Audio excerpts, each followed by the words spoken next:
Welcome back to the channel. This is Trendy Storm and you are watching second and final part of What If Naruto, Sasuke and Hinata had nothing left to lose. If you enjoyed this video, please like, share and subscribe to this channel. Now wasting no more time, let's start the story. He backed up rapidly and said courteously, "I think I will take my leave," cocking his head. With an ugly expression on his face, Kakashi took a step forward.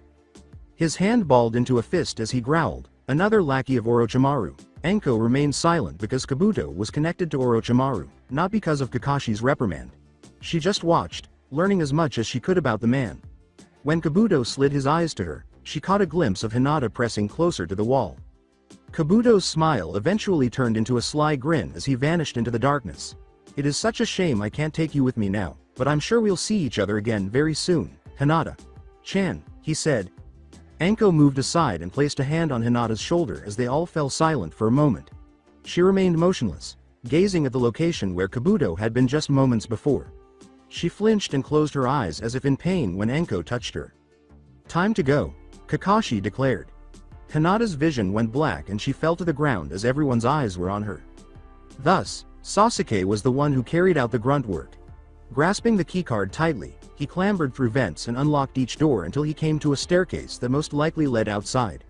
They arrived at the complex's exterior 10 minutes later. There was no one outside at all. The team started to feel as though they had been cheated on, though they were unsure of who it was. There weren't even one or two guards at the gate. "That was a colossally annoying waste of my life," Sasuke remarked, putting his hands in his pockets as he looked around the location where he had spent a week being tortured and imprisoned. "Are we going in to find the Suna team?" Enko responded, "No," just as Kakashi responded, "Yes. I don't leave people behind, Enko. You know that. Not even people who aren't from Konoha. If they're allies, we need to help them. Not to mention that 3 of them are the children of the Kazekage." She said, "Fuck them, Kakashi," with far more composure than she usually does. She was distracted by the memories of his warning and Hinata's reunion with Kabuto. "Do you think they would have gone back in to get us out? And if Hinata's hunch is correct, then there you are, perhaps 20 feet away." Tamari, Baki, and Kankuro appeared from the surrounding brush. They all appeared composed and even, perhaps even happy. However, Enko assumed it was forced. The smirk on Kankuro's face was too strained to be genuine. Tamari said, "We've been waiting out here for a while now," with a cheerful tone. As if she had grown another head, Team Alpha was staring at her. Naruto said slowly, "I'm sorry to keep you." Their attitude was incomprehensible to him. Kankuro said, "Hey man, it's not problem," with more camaraderie than they were aware of. "Is Hinata alright?" Kakashi said, "Yeah, she just fainted from chakra exhaustion," with a smile in his eye. "That's too bad." Under his mask, Kakashi continued to smile and asked, "So have you pinpointed our position yet?" Baki gave a nod. "We're in northern waterfall country, very close to Tsuchi no Kuni." Enko cursed. She looked at Kakashi and asked, "How close is close?" Iwa detested Konoha, and Tsuchi meant Iwa. "About a mile, and then there's some contested ground. Maybe 10 miles later, the generally accepted Tsuchi border starts." "It's too late to start to either Suna or Konoha today," Tamari said. "Why don't we make camp and plan our next move?" Sakura went shopping. This time was unique, but it wasn't a strange thing for a girl who had only been a teenager a few weeks before. She was now shopping for a new set of weapons and appropriate ninja clothing that wasn't, "Please come and kill me," red. Sakura had not been a valuable member of her team since Team 8's match against Team Alpha. She was flawed, anxious, prone to self-doubt, and occasionally even stammered. Before allowing herself to respond to a question posed by Kurenai, she repeatedly verified the response in her mind, and even then, her response was timid. She was unable to predict Shino's response because, even when she was paying close attention, he was very difficult to read, but Kiba appeared to be quite offended by her demeanor. He claimed that he wished she would just get over her shyness, which he found annoying. He continued by saying that one loss was insignificant and that she should change if she didn't want to lose again. Kurenai had to pull her aside for a conversation because this had led to an even worse relapse. Kiba said some very harsh things, but they were also very true. "So, I am annoying and weak to you, too, sensei?" "No, Sakura. I think you are a smart girl, with the potential to be a deadly ninja. But you have always let other people decide what to do for you. At first, it was your wish for Sasuke's attention that made you a poor ninja. And now it's your reaction to one lost fight that makes you a poor ninja. If this is the way you will act every time you lose a mission or a battle, or if you don't get your way, then I will have to recommend that you stop being a ninja right now. Say, Sensei, but I need a full team, and I think you would be a fine addition. Show me that you can bounce back and be resilient. I know that you have it in you, now just go and find it. Kurenai pointed to a rack not far from their position and said, Sakura, I found some shirts over here I think you should look at. But, I need help. I will be there to help you. Thank you, Kurenai. Sensei. Yakushi Kabuto, Enko whispered softly while they sat by the campfire. Still unconscious, Hinata lay inside the circle of protection created by her classmates and teachers, who all closely monitored her. Both Sasuke and Naruto had been oddly silent, reflecting on what had happened the day before. Enko kept thinking. Kabuto, that name is so familiar to me. Kakashi said, obviously preoccupied. He was going through everything they had learned over the last week, trying to put some pieces together.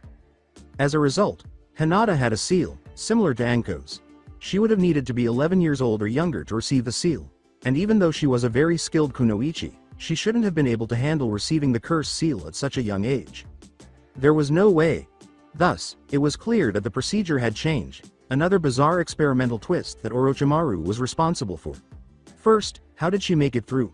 Second, how did she get out of Orochimaru? 3. How did Hinata react to the cursed seal? It appeared to be more than a cruel disposition.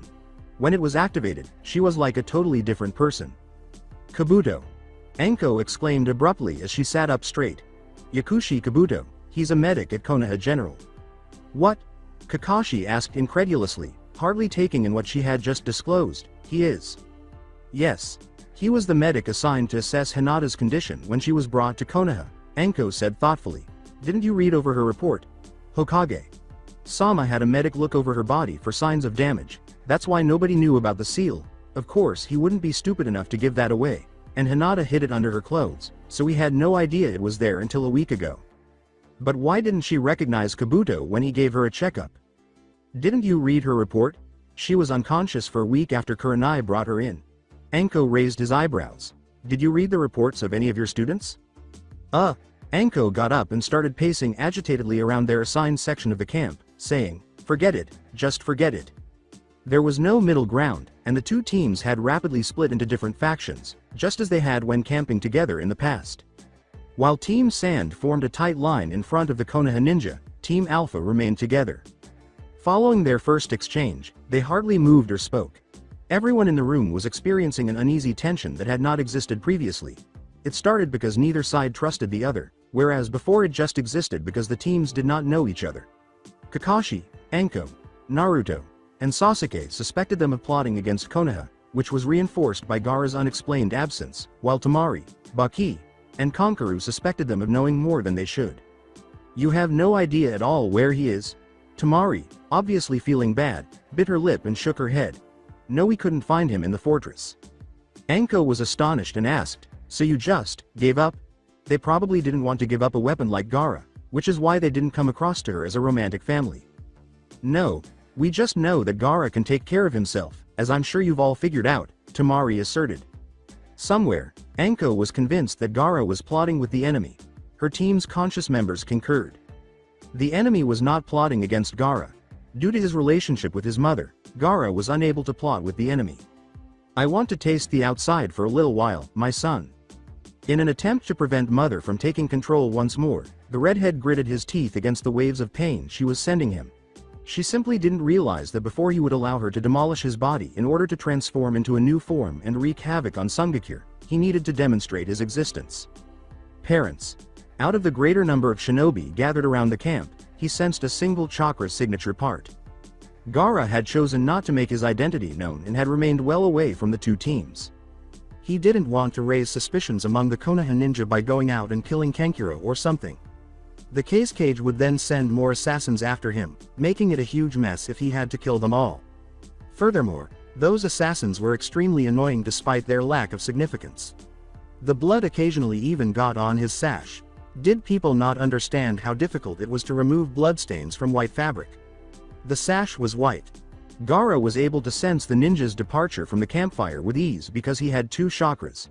It was Naruto Uzumaki. He was bored, Gaara decided. It was time to meet someone new.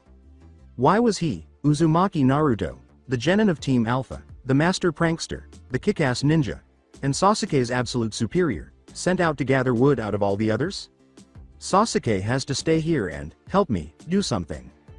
Anko rolled her eyes and remarked, "Wow, Kakashi, good one. Look, kid, we're sending you out because you got the short straw. Deal with it." He was aware of the true cause. Naruto had the maturity to acknowledge that Sasuke was superior to him in a number of areas. But when it came to surviving, he knew he could always outdo that bastard. Yes, Sasuke was a skilled combatant. In the two most aggressive aspects of ninja training, taijutsu and ninjutsu, he consistently received high grades. No one in their class could defeat him, and Naruto had not yet defeated him in a fair battle.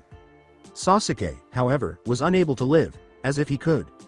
Sasuke had never had to manage a budget when all the vendors overcharged him for subpar goods, dug through trash cans to avoid starvation, or been kicked out of the orphanage.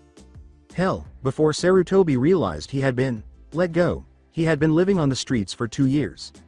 The elderly man had forgotten to pay Naruto regular visits after growing accustomed to the caretaker at the orphanage.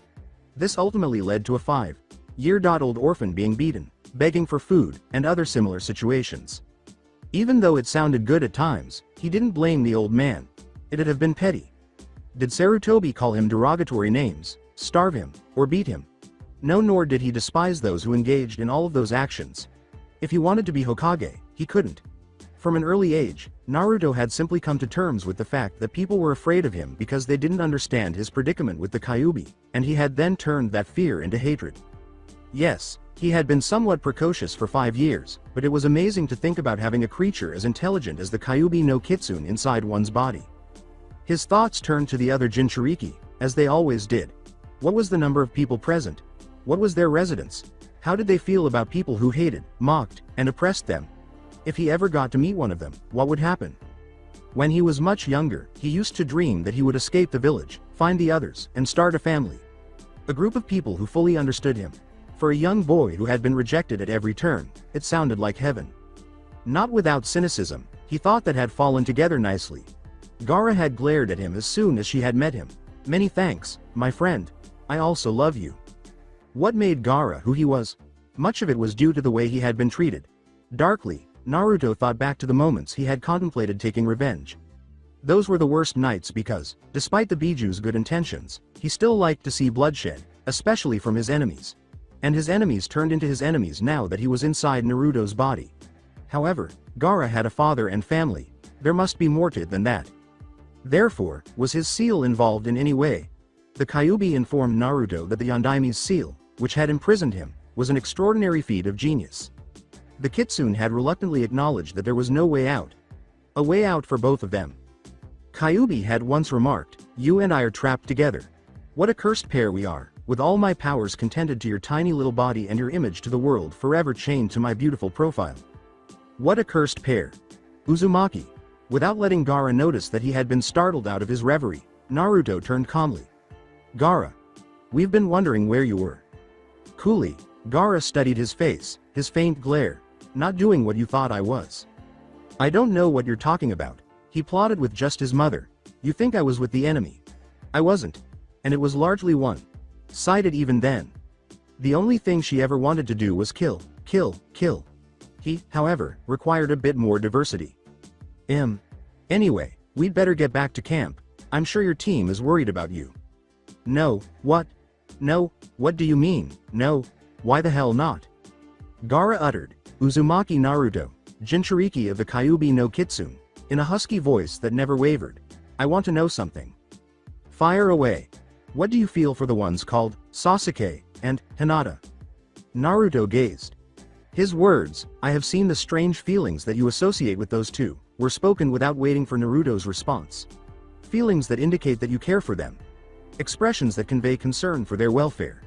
Helping them out when they are fighting. Comments that reveal brotherly affection or friendship. What do they mean to you? Naruto took a moment to fully comprehend Gaara's observations. He said, slowly, "You seem like a pretty smart guy, Gaara," in an attempt to avoid a fight. "Did it ever occur to you that the things you saw were just what was actually there? You know, that maybe I do consider Sasuke and Hinata my friends?" "You are confusing, Uzumaki Naruto." The blonde pondered for a moment why they were addressing each other by their full names before brushing it off. I think we're operating on a different wavelength. Gaara no Sabaku. What do you mean? Why, is it really so hard to believe that I could have friends? Even if they are a very, very small number? Yes, said Gaara bluntly. He raised a hand to his hair and withdrew it from his forehead, exposing the tattooed symbol. The Jinchuriki should live only for himself.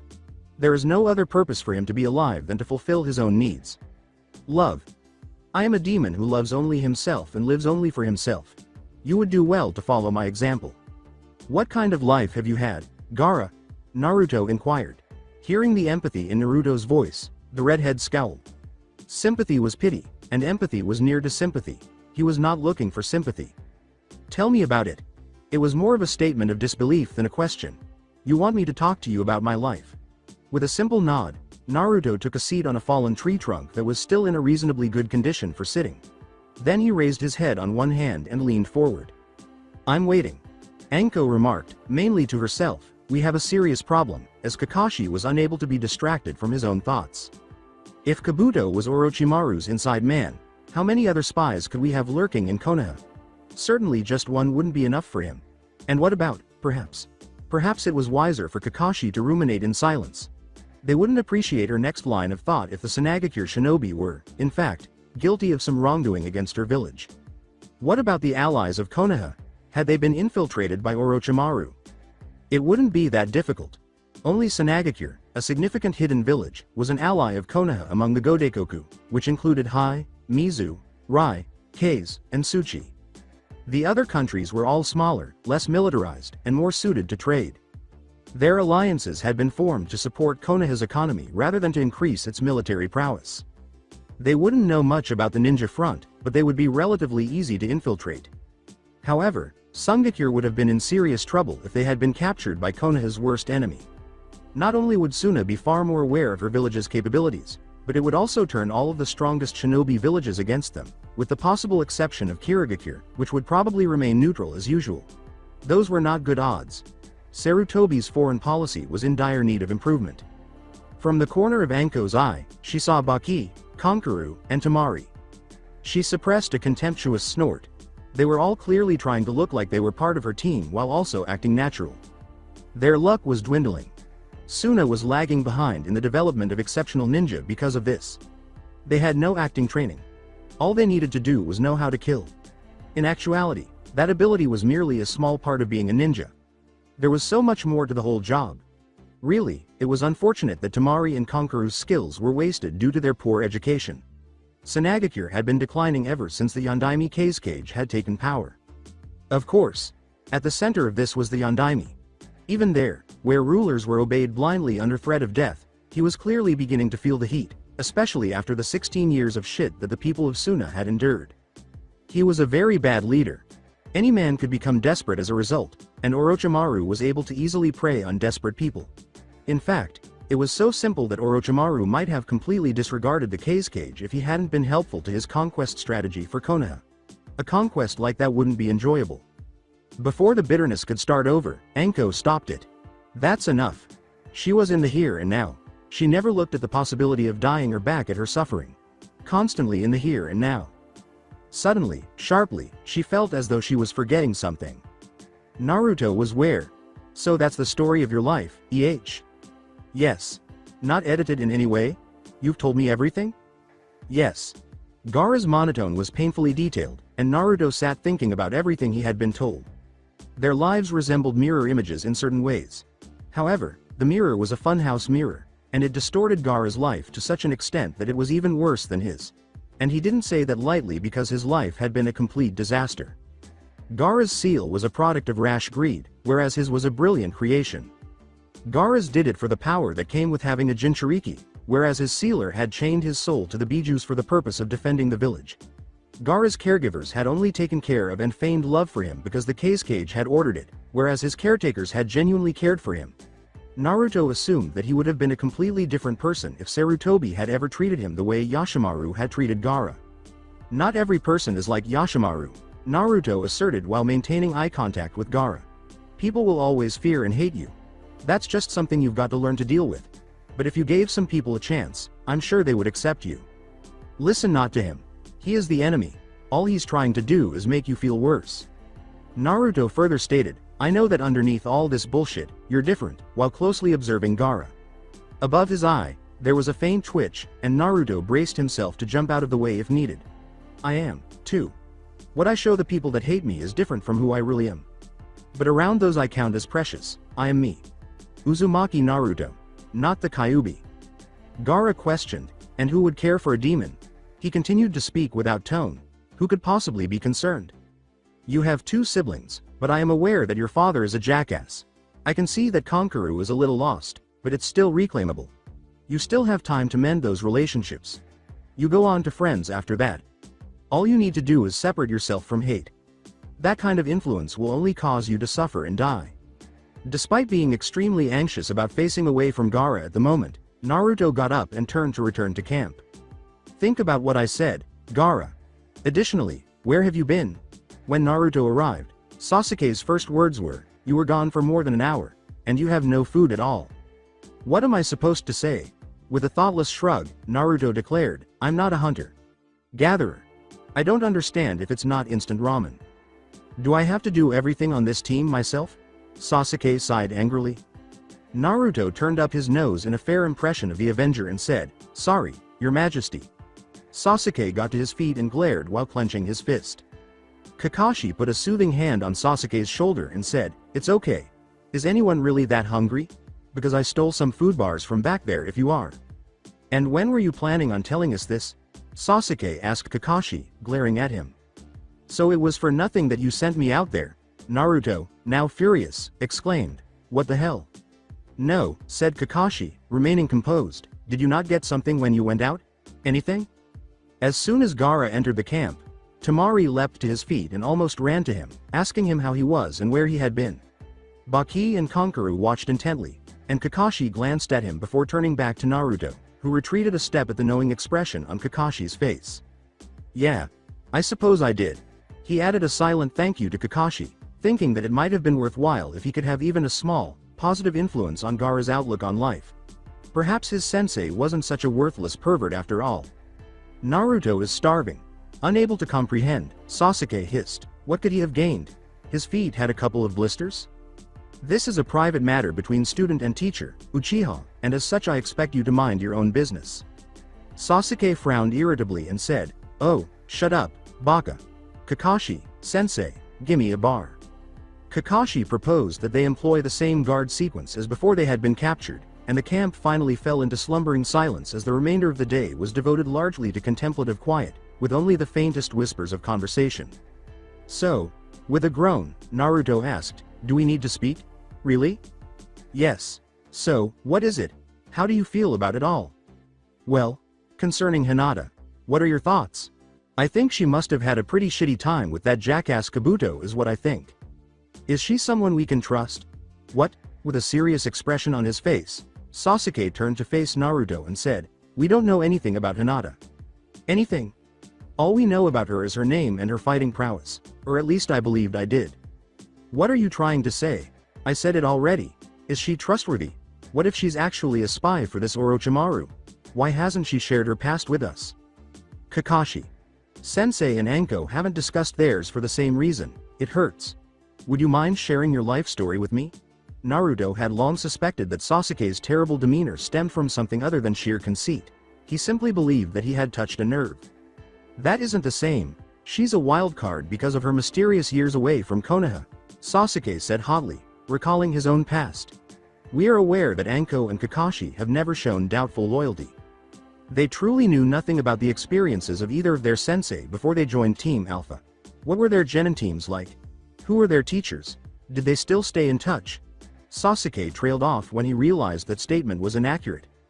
That wasn't entirely accurate, though, as Kakashi had mentioned in passing the deaths of his teammates and, most likely, his sensei during their bell test, but they knew very little about Anko and very little about Kakashi. Look, Sasuke, all ninja of the same village have to trust each other to a certain extent. By your standards, we shouldn't trust any ninja of Konoha besides the ones in our graduating class, Naruto said wryly. You would only cause anxiety and misery for yourself and those around you if you went around believing that every other Chunin was a traitor. Sasuke crossed his arms over his chest and said, but Hinata's not from Konoha, in a petulant manner. Naruto said lightly, old man Hokage let her in, and that's good enough for me, implying that the discussion was coming to an end. I wish I could live in a world as simple as yours, is what Sasuke muttered to himself. Don't we all? The brilliant ninja almost burst out laughing. Anko. Having finally woken up, Hinata was at his teacher's side, looming over him with a chilly smile on her face. She didn't look at Sasuke, and he felt his face warm with shame. She hadn't heard, had she? It's our shift now, Anko added, continuing to watch Sasuke icily go to bed. Is it not amazing that the little brat consumed nearly all of Kakashi's food bars? I'm going to throttle him next chance I get, Anko raged, more for an opportunity to vent than for assurance from her young charge. And he knew he was guilty based on the expression on his face. Still feeling a little drained, Hinata had taken the time to rest her eye for the majority of the rest of the evening, which prevented her from looking Sasuke in the face. She suppressed a yawn and then agreed with her teacher with a quiet affirmative sound. Are you still exhausted? Anko softened her voice and said, keep resting, if you need to. Hinata nodded and blinked frantically, trying to stay awake. Hinata said, no, louder than she meant to, and Anko smiled slightly. No, she said again, a little softer than before, I've been resting too long. It was the only way she could avoid reliving the horror of those experiences, and that, combined with the fact that her sleep had been irregular and filled with nightmares of her time spent with Kabuto and his master, made her want to stay up as long as she possibly could before going into a tired, almost comatose, and nearly always dreamless state. For the next hour, the two sat in silence in the camp with Temari.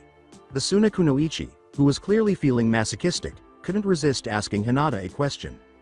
So, Hinata gazed at her emotionlessly as Anko's eyes pierced her like ice chips. With Anko completely ignored, Temari turned to Hinata and focused entirely on her. You've already given me a pretty, detailed description of what you thought of us before we were all captured, she said. Is it still the same? Hinata appeared genuinely taken aback by the question. Are you seeing the same things as before? Hinata closed her eyes and tilted her head. Well, no. Well, yes. Now, what do you see? What's different? Temari impatiently inquired.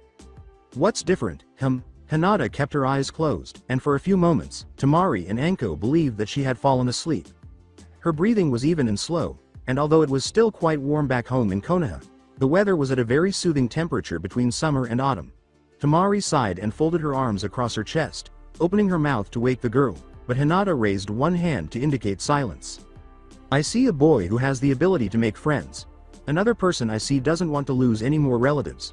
I see a girl who would defy her duty because she loves her family so much. Hinata grinned, a genuine smile that brightened her face and warmed her eyes. It was not big and toothy but modest and genuine. I see an option, and nothing is more potent than that. The clearing was filled with stunned silence. Hinata got up to say, our shift is almost over, with the intention of waking her other sensei. Good night, Temari-san. Anko wondered, not for the first time, what her student had endured to become such a successful ninja from such a clearly good-hearted girl. Baki thought grimly, they weren't as easily fooled as had been portrayed by the Kazekage, or was it Orochimaru? No, this group of shinobi had definite intuition. Konoha may have had a will of fire, but its ninja also had the instinct of animals. After all that had happened in the Kusa base, they knew something was up, and they weren't going to be tricked in camaraderie again. He used to believe that Gaara, Kankuro, and Temari were the same. Perhaps even that they were the quintessential Sanagakure shinobi, cold, ruthless, and without human bonds. Of course, their lack of acting skills did not help their case either. Being raised in a village that taught shinobi they weren't human made them unused to the complexities of human contact. They had no idea how to be friends. Even the civilians were viewed as cold and distant by the standards of other villages. Although the Kazecage's children appeared to be contradictory, Kankuro was likely the one who came closest to Baki's initial assessment. He was a brutal and successful shinobi, to be sure, but he wasn't needlessly harsh or vicious like his father. He genuinely cared for his sister and wanted to care for his brother. However, Gaara was so strong and so heartless that Kankuro's jealousy of his strength and resentment of his heartless ways, so much like their father, caused him to suppress any love he had for his brother. She was closest to Kankuro, and she made a concerted effort to help Gaara in any way, despite his murderous tendencies. For years, Temari had been trying to be the mother figure in her brother's lives, so she tried to shoulder all the problems by herself, as a mother would, and refused help. Although, on the surface, She was just as unfriendly as her brother. She secretly harbored a great deal of affection for the precious few close to her, including him, her sensei, and her former caretaker. The attention she had shown him during previous missions and their confinement in this underground base told him something Tamari herself did not. She viewed him as an important adult figure in her life, perhaps even an uncle or even a real father. There was Gaara after that.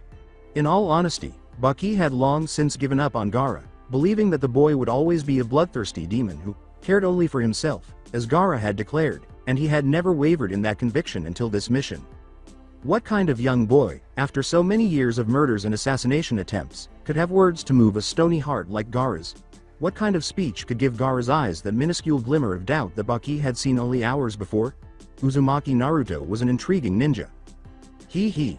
Baki gritted his teeth and waited for his shift to end, knowing that he would have to commit suicide if he had to endure another of Kakashi's perverted giggles.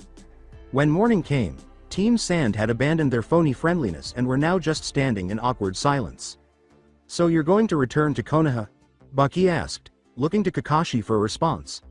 Kakashi nodded, and his subsequent query instantly got Anko and Naruto's attention. "While we were on guard duty, I wondered if this mission was considered accomplished. Although I am aware that we were apprehended, I believe that we technically finished our guard rounds. Actually, they probably sent a team to look into what had happened because we didn't report back on time." Baki looked regretful as he said, "And the money that would have been used to pay us was probably used to pay them. I apologize." "My dango." Anko sobbed while covering her face with her hands. "Who gives a damn about dango? How will I cover the cost of my ramen?" "Are you ever quiet? You bastard, I don't know if you'll ever have the courage to speak to Anko the way you just did to me." The two boys almost immediately parted ways, but they kept glaring at one another even after Kakashi and Anko moved between them. Hinata sighed as a small fistfight broke out. "The stress you are causing is aggravating to my injuries," she said, raising her voice higher than usual. "If the situation does change, we'll send you the money. Well, enjoy your life." As Team Sand turned to depart, Kakashi uttered those words. As they departed, Anko said, "This could just be me, but I have the feeling it won't be long again when we see those four." Her students had never seen her so grimly certain. Sasuke, Hinata, and Naruto reassured her collectively that, "It's not just you." The three genin gazed at each other with interest, and Kakashi shook his head, grinned, and laughed a little. "We ought to start. Our goal is to arrive in Shinboku City prior to dusk." "I will have to ask you to turn it over, ma'am. There simply isn't another option." Moji grimaced as the woman at the bar took another swig from her bottle of sake and sighed in satisfaction, utterly ignoring him.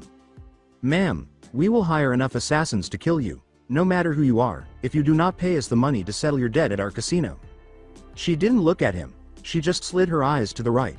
The man, Moji, was trying to beg her now without using words, and the whole seedy bar was quiet as they waited for her response. "Is that the purpose of this? You can just charge it to my sensei, okay?" she said in a voice that was a hybrid of a purr and a growl. "And who could be your sensei?" Moji asked icily. "Well, Sarutobi, you may have heard of him. The Hokage of Sandaime." 5 minutes later, Moji and his thugs, who had been hiding all over the bar, were shoving multiple sake jugs into her assistant's arms as they waved her off with trepidation. "Goodbye, boys," her slight, dark-haired companion pouted as she attempted to balance the 5 or 6 bottles in her arms while the voluptuous blonde woman laughed loudly. "Tsunade. Sama, one of these days you'll owe money to somebody who's not afraid of just a name.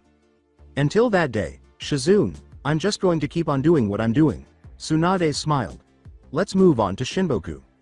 A thriving metropolis, Shinboku was a busy, bustling city that had been developed by decent, hard-working farmers. They took pride in being good people who were able to forgive others after they made a mistake or two, even though they knew right from wrong. But there was one thing they were unable to forgive. Something new and terrible had begun the day Enda Masato had opened his tiny, blatantly illegal gambling den on the outskirts of town. From a dilapidated old farmhouse, Black Zodiac had developed into a vast, prosperous business enterprise that eventually gave rise to a neighborhood that now accounted for half of Shinboku's population. An all-out cultural war broke out between the traditional farmers, turned businessmen of the Mercantile District and the gangsters, drifters, and men of Zodiac District after what had begun as one shady opportunist gaining fame became a phenomenon that eventually became its own district. The stalemated conflict between the two sides had finally descended into violence due to the violent influences of Enda and his allies. Now, Both sides had gangs working to protect their interests, ensuring that those on the other side never got too close to crossing the border. As he swept his porch, an old man wondered when the violence would end. When would the fucking Kodutai realize that it was not welcome here?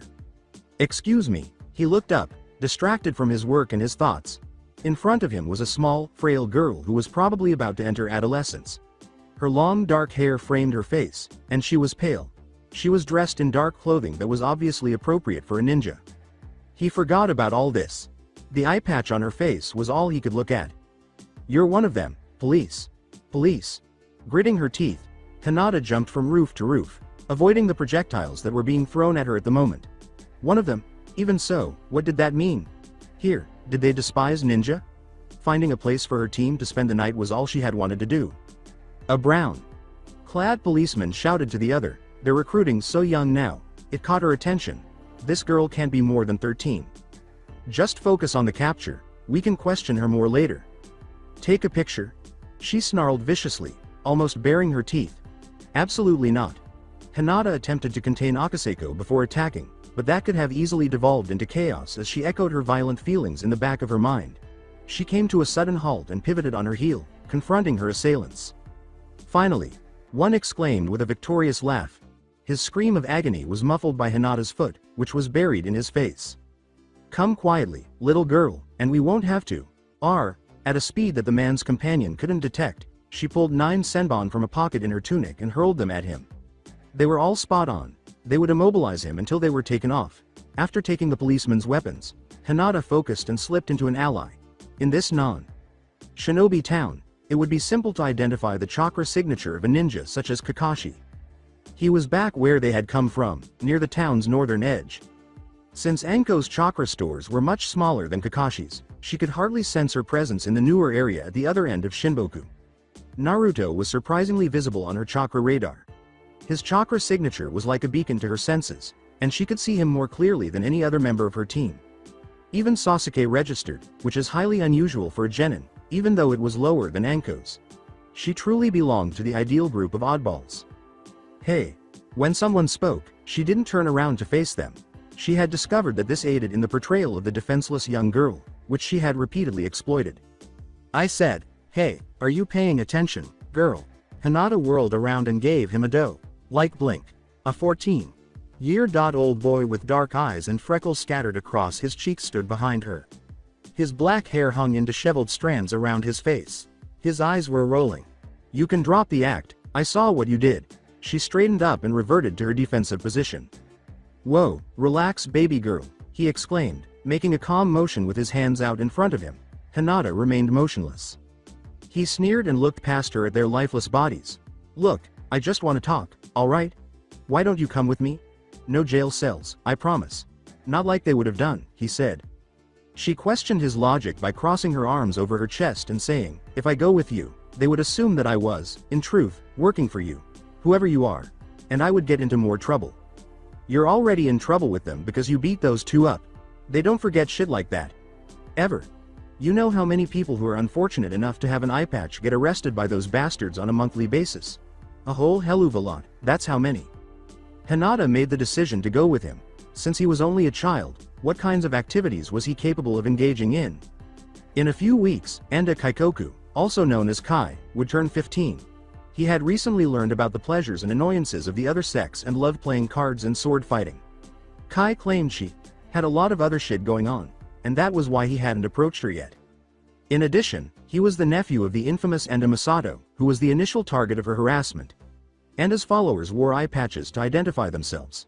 Apparently, this was done in remembrance of Enda, who had also lost an eye. In actuality, he was capable of and would engage in a variety of activities that typical Shinboku teenagers avoided. Their main office was a brightly lit, bustling casino.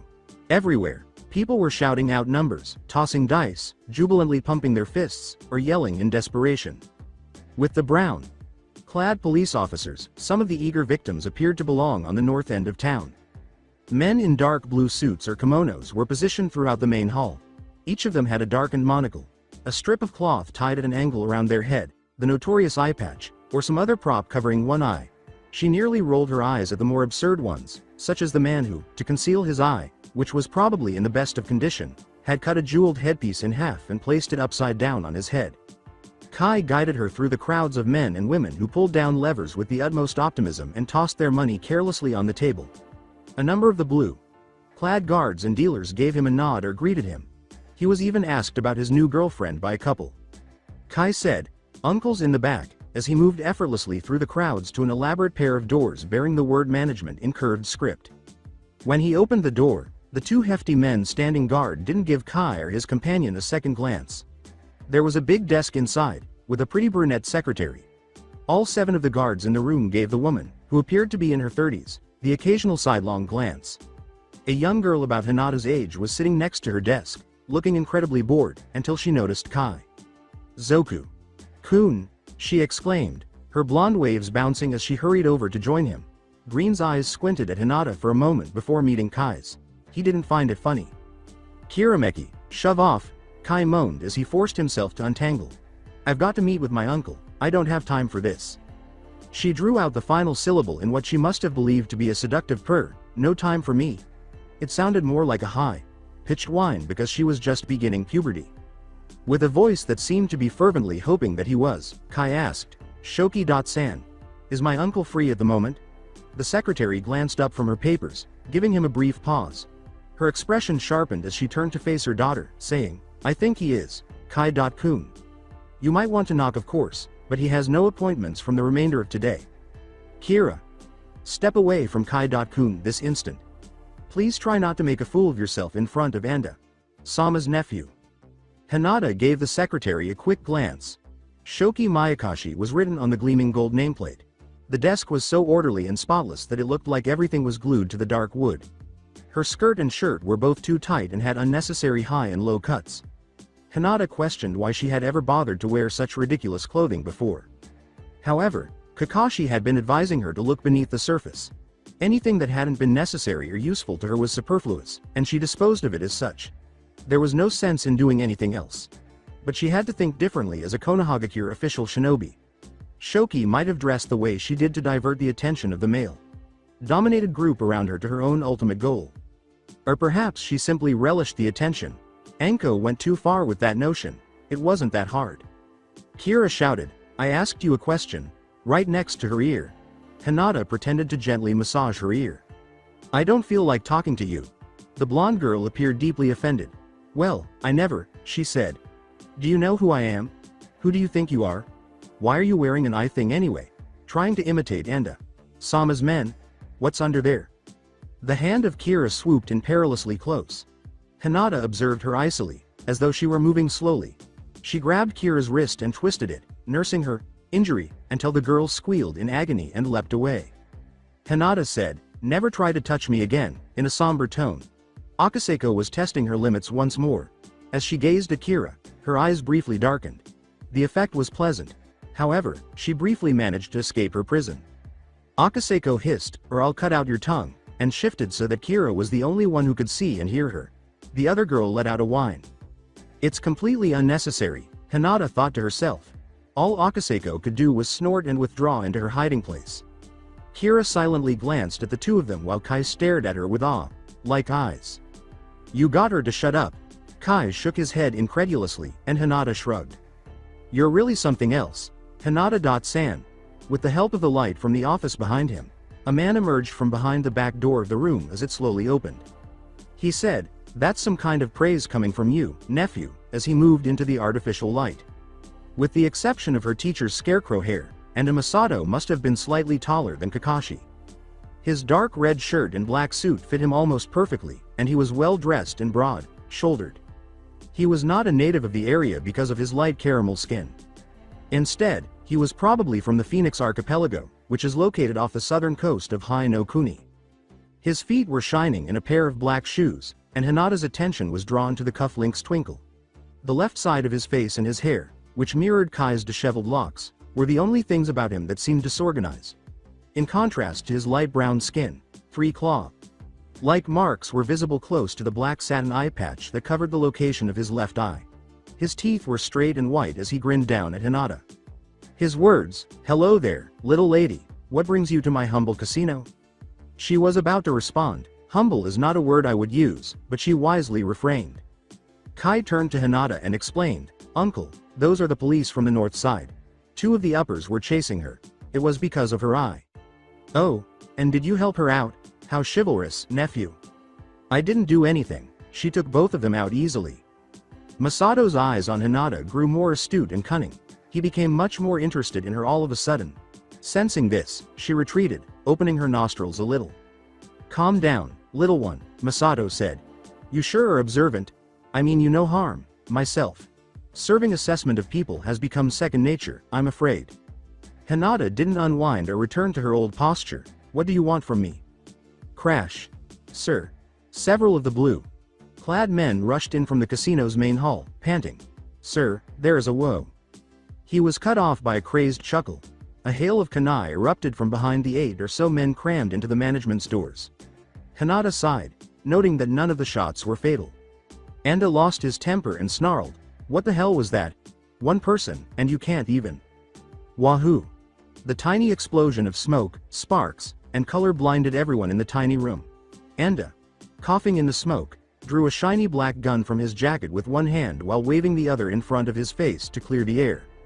His eyes were now as cold as ice, and his voice was a low growl that asked, "Who are you, and what are you doing in my casino?" And he, too, had changed so rapidly. Akaseko concurred with her. Exercise caution. Risky. However, when was it possible for Akaseko to speak with her? A deep female voice said, "I'm looking for a certain person," in a threatening tone. Except for Hinata. Everyone in the room tensed. To her, this was just a theatrical exercise. Her beloved teacher had frequently used it to elicit a response from her students. A girl, short and slender, with dark hair and one good eye. The room's eyes shifted to Hinata, who stifled a long, agonized sigh. Kirameki, still trembling behind her mother's desk, cried out, "She's there, she's right there." As the smoke cleared, a figure appeared and said, "I see her." She walked close to Kirameki because it was obviously female. "She said she would cut out my tongue," the blonde girl cried, becoming more assertive. Hinata gave her a chilly look as she emerged from behind the desk and pointed an accusing finger at her. "That girl is a menace. A danger to everybody." Kai glared at Kirameki and said, "Shut up, she said she would cut out your tongue?" Kira puffed her lips in a pathetic pout and nodded pathetically. At this point, Anko dropped all pretense and landed next to Hinata. "Really? You said that?" Hinata nodded and let out a soft exhale. She was aware of what was going to happen. "That's my girl. I'm so proud." Anko gave her a pat on the head and a pinch on her cheek. Kirameki's mouth fell open. Anda pushed his gun back into his tux as he glared at the scene. "Would you care to explain who you are, and why you have stormed into my casino?" He had a much less welcoming demeanor, but at least he wasn't staring at Hinata with the intention of taking advantage of whatever she had to offer. With a charming smile, Anko took a noticeable step back. Anko firmly stated, "My beloved student wandered off, now I'm here to claim her, we'll be leaving now." The secretary asked icily, "Do the ninja of Konohagakure often comport themselves in such a way?" Observing the gleaming Hite.8 surrounding her forehead from behind, Anda became alert. "Have you no shame? Storming into a respected establishment?" Astonished, the kunoichi snorted, "Respected establishment, I'm sorry, but I'm not going to call this casino a respectable establishment," she said, leaning over to read the nameplate on her desk. "Shoki.san, you're going to have to do better than that." Pulling on the sleeve of Anko's skimpy trench coat, Hinata whispered, "Can we leave now?" Anko looked down at her pupil with a smile. "MMK. I think the boys are up on the north side, so." "No." The Tokubetsu Junin gazed at Hinata down her nose. She pursed her lips and noticed Hinata's eye had suddenly turned dusky. "Excuse me?" she asked, "and why the hell not?" Kai hurriedly stated, "Some of the uppers tried to arrest her, not wanting to witness the altercation. The main reason was that he didn't want his uncle to be upset with them for damaging his secretary's workspace. However, he appeared to be quite intrigued by the 2 kunoichi at the moment. I doubt she wants to head back up there anytime soon." Anko saw the darkness disappear from Hinata's eyes and thought, threats of dismemberment and a near arrest, all in a few short hours? They grow up so fast. This was novel. Akaseko, the other personality, could now force her way out of prison. Had she previously been under the influence of the bracelets? Or did the chakra containing bracelets give Akaseko the mental weakness she needed to move when it was released in large quantities? Anko shouted, "Fuck it all," out loud. "Let's get the hell out of here, okay?" With a nod, Hinata released some of the tension in her shoulders. They both headed for the double-frosted doors. "Wait, if you please, ladies." And Masato gave them a charming smile. However, neither of them was fooled by it because his hazel eyes were full of astute ideas. "I would like it very much if you would stay here for a bit and work for me. With free room and board, of course." "What?" Sasuke was the last Seinen Uchiha, the best of his class, a fine male specimen, if he did say so himself, and an exceptionally skilled ninja. The tangible embodiment of Konohagakure's former splendor under Sandaime and later Yondaime. A can was being kicked by Sasuke. Yes, there was nothing better to occupy the time and energy of the prodigy boy that all the girls coveted than to kick a can, punt, skid, scrape, stop, do it again. There didn't appear to be any hotels, so he hadn't found any places for them to stay. Tonight, they were probably sleeping outside. With a louder than normal grunt, Sasuke kicked the can once more. No, it was not enjoyable at all. This realization had come to him in a rather startlingly long time. As with a soccer ball, he began to juggle the can with his foot. First, second, third, fourth, fifth, sixth. It clanked loudly and annoyingly to the ground. He gave it a fierce glare. "Why aren't you providing me more amusement, Ken? Is this the best you can do? So is this what ninja do in their spare time?" He spun around crazily. He was more upset about being caught doing something so humiliating than he was about actually being caught. "Who the hell are you?" The girl was willowy and tall, taller than him, he said mulishly. Her brown eyes demonstrated her intelligence, and while she wasn't particularly beautiful, she wasn't uninteresting either. She wore a basic off-white shirt, loose fitting dark pants, and black cloth shoes. She appeared really clean overall. Assemble. Simple and confident. Sasuke's opinion of this girl was growing every second, despite his better judgment. She was a completely normal person who didn't care who he was. From calling him out to her simple attire to her complete lack of fangirlish sycophancy, he also enjoyed it. He fumbled for the right word, not usually. Is this town normally so, read? The word that would describe him as cool as he thought he appeared. Slow. Haha. No, looks like the uppers and the devils won't be towing the line today. He gave her a strange look. Uppers and devils? Yeah, uppers and devils. The guys from the south side call the policemen from the north side uppers. The guys from the north side call the south side gangsters devils.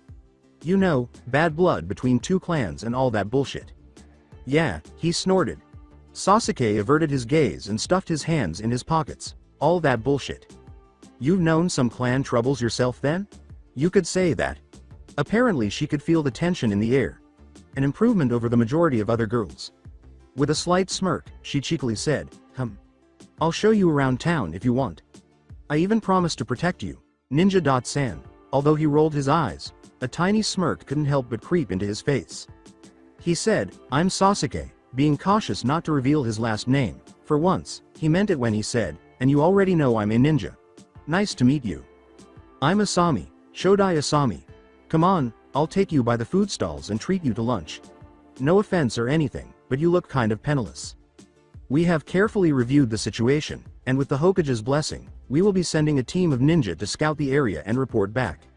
Thank you, thank you, thank you, so much, so much. Sarutobi gazed impassively at the groveling Tazuna. Sir, he won't talk, he won't tell us anything. Let me in to talk to him. Oh, hello there, Hokage, Sama. Tazuna.san, it is in the best interests of your country that you tell us everything you know, the whole truth and nothing but the truth. Can you do that for me? Do you have a grandson? Probably, you're definitely old enough. I have a grandson back home. I hope you forgive me for saying so, Hokage. Sama, but I think there are similarities between us. You have your village, I have my bridge. We must keep building up these precious things in order to ensure the future of the ones we hold dear, and sometimes it hurts so much, trying to make a choice between the two. So might you understand, just a little bit, why I did what I did? Why I chose to let my grandson eat for another week instead of telling you the truth? I cannot help but care for my family. And if you will hold me against my will here for a crime like that, well, I officially give up hope for the safety of my village. Gadu can have it. Sarutobi had softened his position against the elderly man while defending his emotional and unfavorable first encounter with Tazuna. He was unable to let him go because, if nothing else, he had been publicly exposed for lying to the Hokage in such a manner. People constantly told lies to the Hokage, but they were rarely caught. He reimbursed them later, and they rarely involved endangering the safety of his genin, the most valuable social group in the village. What a jerk he is, had been Sarutobi's initial thought following Tezuna's discovery. His internal discussions about the man had been mentally taxing. Tezuna had suggested a mission, but he had set up a replacement. Rather than leading him home under their protection, a team of ninja would be dispatched to evaluate Tezuna's claims and determine whether Konoha had the right or necessity to intervene. Sarutobi informed him that his bridge would simply have to wait. Tezuna became excited when he was informed that Konoha would not charge them to intervene if they felt the need to, and that if it worked out, Konoha would even offer them a pleasant alliance. As a result, the Hokage had to put together a team to investigate Wave Country for questionable activities and, to a lesser extent, injustices experienced by the local populace. The fact that nearly all of the members of the team he assembled were genin struck him as a little ironic. Sarutobi smoked his pipe slowly as he spoke to his secretary, have Nara Shikamaru, Akamichi Choji, Yamanaka Ino, Inazuka Kiba, Aburame Shino, and Haruno Sakura marked down for a C-rank mission, and add Sarutobi Asuma and Yuhi Kurenai to that list. The busty secretary, Shoki Mayakashi, caught everyone's attention. She appeared agitated, perplexed, and worried all at once. Mayakashi exclaimed, Anda. Sama, I must object. These people cannot be allowed to taint your good name, she exclaimed as she moved quickly to approach him from behind her desk. She leaned over him and started whispering in his ear. Besides, these are wild ninja women. We don't really know what they're capable of. They could be up to any number of things. They're trained in stealth in ways that our men are not in. With great sincerity, Anda said, Be quiet, Maya-chan. You're offending our guests. She turned her head and gazed at Hinata and Anko. Neither of them appeared amused, and they were both staring back. Look, Ampa, or Anpo, or whatever your name is, let's get one thing clear. I don't give a damn what some no-name sycophant like her calls me. On the other hand, her inability to realize that from 3 feet away we'd hear every bit of your conversation is, frankly, insulting. You better make us a damn good offer in the next 5 seconds, or else we're heading out. After observing Anko's expression, he said, like I said, free room and board, along with payment at the end of your stay here. 50 ryu a day. Each. From 6 in the morning until 6 at night, you will be my personal bodyguards, along with the usual entourage. Of course, that's held in shifts, so you will get period breaks throughout the day. Does that sound reasonable? Hinata glanced up at Anko's thoughtful expression. She was aware that it was an act, and her teacher would undoubtedly approve. In theory, such missions were permitted, however, they were not recorded in a ninja's permanent file unless they were sufficiently exceptional or egregious to merit such a record. With the exception of times of war, when they had to return home as soon as possible, missions, like the one they were about to accept, were actually fairly common among most ninja. Shinobi clans and customs in Konohagakure no Sato dating back to pre-founding of Konoha and the formation of the Godekoku was a thick, rather dull book that she had read about all of this. In an effort to align her coursework with her graduating classmates, she had been obliged to read a great deal more. She was aware that the information she currently possessed was woefully inadequate. There are a lot of rules, but wasn't there one that said the whole team had to work on a side project like this? Anko cast a downward glance. Hinata pulled at her jacket. She should lean down, the girl beckoned. Don't you think we should consult Kakashi-sensei before we do this?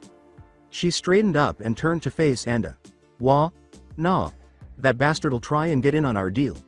He'll take all the credit for our hard work, as always, and he'll probably get paid more because he's a man. No way, Hinata, no way. We accept, she began, speaking louder. He joyfully clapped his hands together. He smiled at the two of them and said, Well, I am glad this could work out so well, nephew. Show these two ladies to their rooms, please. With his own little smile on his face, Kai led the way out of the room and back into the casino, leaving Kirameki and a furious Mayakashi in their wake. And here's basically where the dividing line is, Asami clarified. After a while, Sasuke observed, the buildings started to resemble slums. They provided an intriguing contrast to the lower north side's cheerful, white, trimmed homes. The distinctive white picket fences appeared particularly fresh in contrast to the south side's brown, trash-filled grasses. Asami made a small laugh at his expense and said, Quite the articulate one, aren't you? He turned away to cover his little smile and shrugged it off. Reika. Sama. A voice behind the two teenagers exclaimed. When they turned together, they saw two men in black kimonos that looked official trying to catch up to them. "You ruffian!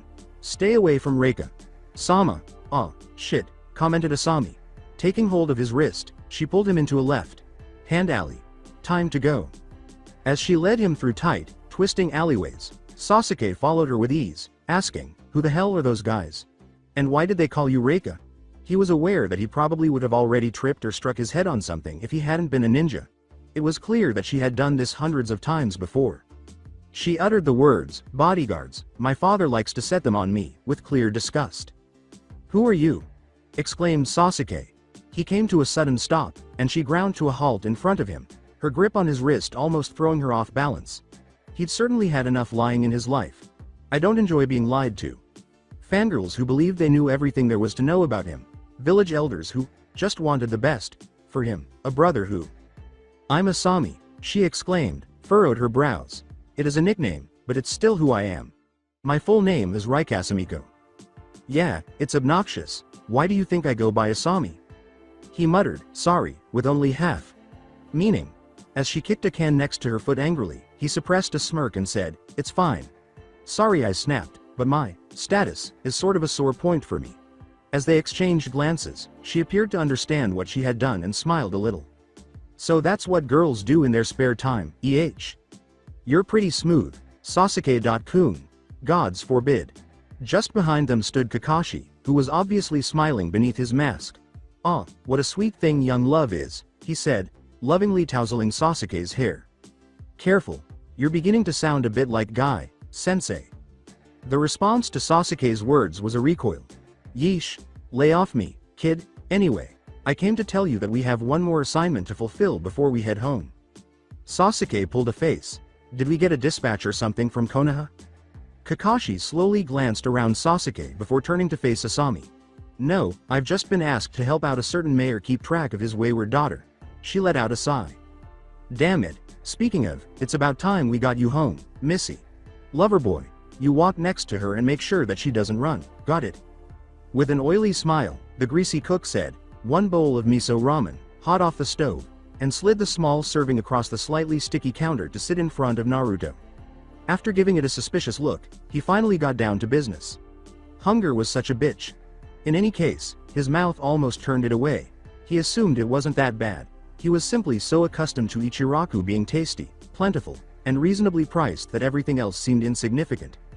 The elderly chef who was working at this particular ramen stand seemed to take it positively, as he smiled when he managed to grimace politely at him. Naruto discovered that almost all of his teeth were missing from his mouth. Once more, he looked down at his food. Oh no, when did he become so particular? "Don't know where we can eat, all the places around here look sort of sketchy. Have barely any money, so our choices are sort of limited." At least one of the two women was talking in an almost deafening volume. The other one sounded more reserved and was more difficult to hear. "But Tsunade Sama, we don't want to get salmonella like last time we went for price over quality, do we? I'm saving money right now. Why are you looking at me like that? Peeved. Come on, this place looks cheap enough." Naruto took a quick peek over his shoulder at the two approaching. His eyes grew wide as they passed through the rough half curtain. He had no idea what was expected of him, but it hadn't been. The first woman gave him a cross-eyed look and exclaimed, "Oi, what are you staring at?" Emerging from a mild daze, he snorted. "Just a saggy old grandma," he mockingly remarked that. It was the reverse of what he observed. The extremely curvaceous blonde woman might be his older sister or even a young aunt. In the back of his mind, Kyuubi whispered that this was a genjutsu and that this woman was very strong. Her brown, hawk-like eyes narrowed at him, highlighting the small blue diamond on her forehead with furrowed brows. For a moment, he was preoccupied, until he heard her next statement. "Who the hell do you think you are? Dumbass little brat. Old ugly hag." She sneered and flicked his forehead protector, saying, "Pesky ninja wannabe. Looks like Konoha'll promote anyone nowadays." At once he became agitated. "Fuck you." He still felt a terrible aftertaste from those who doubted him. "I passed the exam and then the bell test. I don't need the approval of some washed-up banshee." The thin, dark-haired woman finally moved, wrapping her arms around Tsunade's waist and saying, "Tsunade Sama, restrain yourself. He's only a genin. Biwi." A small pig crawled up the counter and stuck its muzzle into Naruto's ramen. "Hey, you dumb little porker," he yelled angrily as he jumped out of his chair and started to leave the ramen stand. After cowering behind the counter, the cook finally said something. "Hey, aren't you gonna pay for this?" Naruto slowly spun around while maintaining his scowl. He sneered, "Put it on her tab," gesturing to Tsunade. He began to leave once more when "No" had been screamed simultaneously by both women. With a voice as cool as Naruto's now, the blonde woman said, "Okay, that's it. You're going down, brat." The thin brunette said nervously, "I'm sorry, but Tsunade Sama's bills are numerous enough as it is." She was now holding the pig that had been trying Naruto's ramen. When he said, "I don't even care," everyone who was out and about was paying attention to them now that they were in the middle of the road. Tsunade rolled up her sleeves and remarked, "You're going to regret this day. You'll never forget this when I'm done with you. Don't cross one of the legendary Sannin." Evidently, the two-story home had once been a pleasant place to live. It wasn't now, though. There were cracks and peeling spots in the white paint. The wood frame had a number of cuts and nicks, as well as some gouges that appeared to have been caused by swords. The actual village was eerily quiet, and those strolling around the town appeared either jittery or listless, though they were primarily just depressed. Despite their evident affection for Tazuna, people were undoubtedly apprehensive around the ninja. He was the only person they would bother to smile or wave at, after all. With the exception of one abortive attack attempt, the journey to the village had been largely uneventful.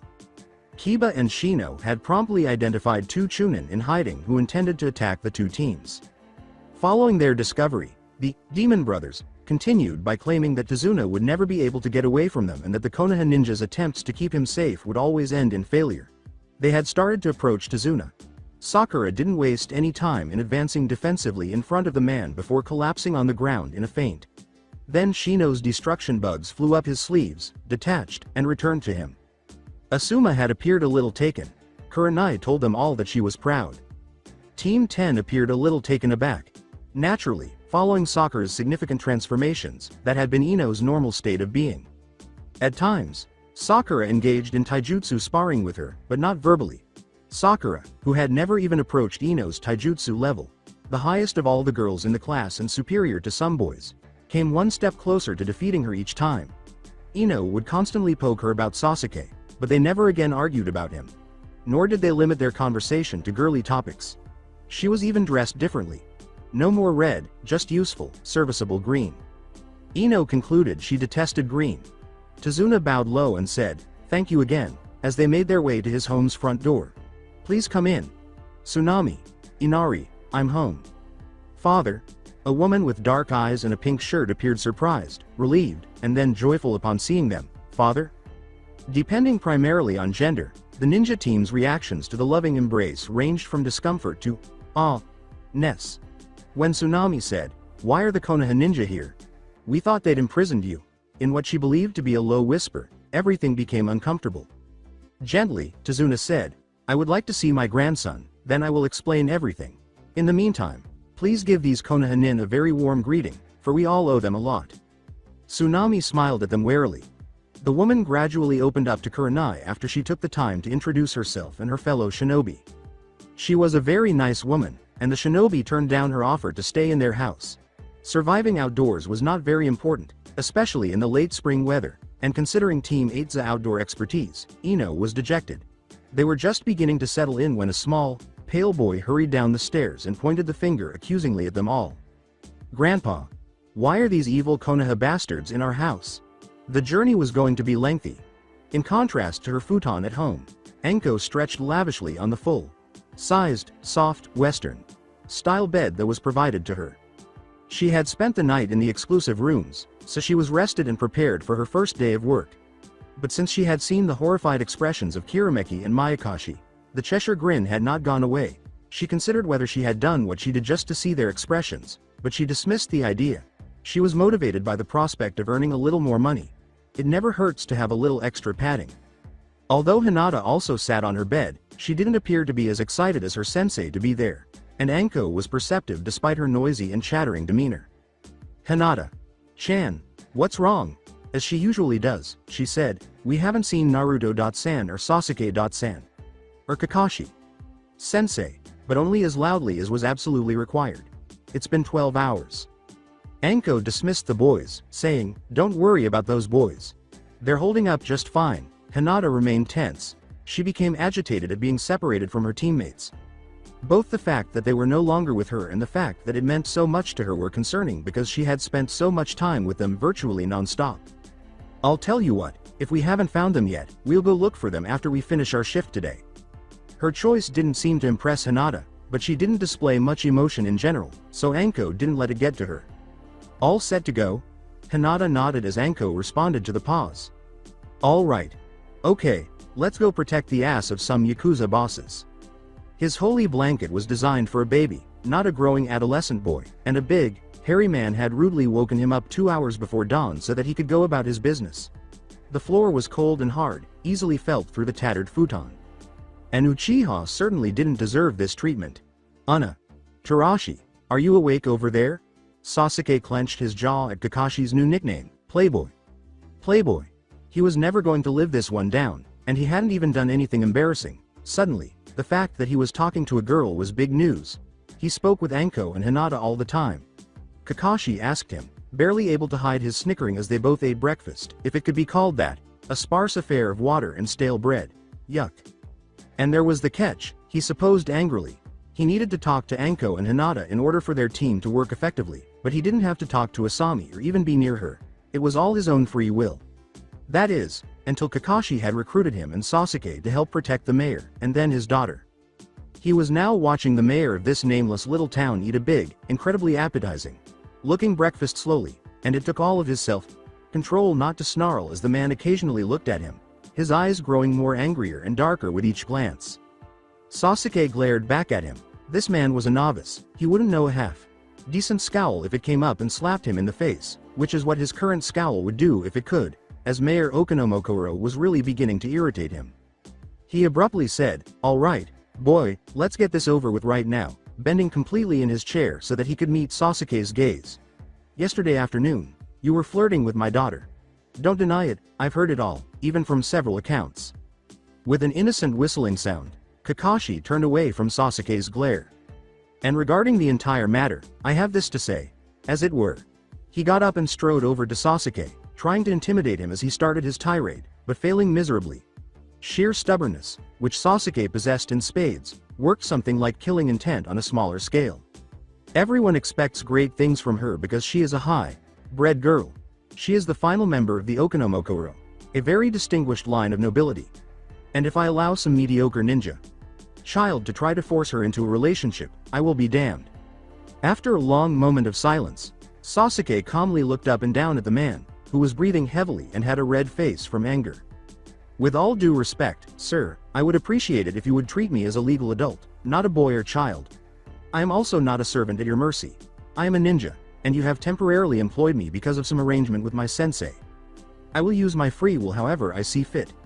We'll see if that decision applies to your daughter or not. Moreover, I have no duty to you or your contract because I was not given this mission by my Hokage. I'm free to depart whenever I want." This was going to be a good one. Mayor Okanomokuro stared at Sasuke as if no one had ever taken him down a peg. This had shocked him into a stupor.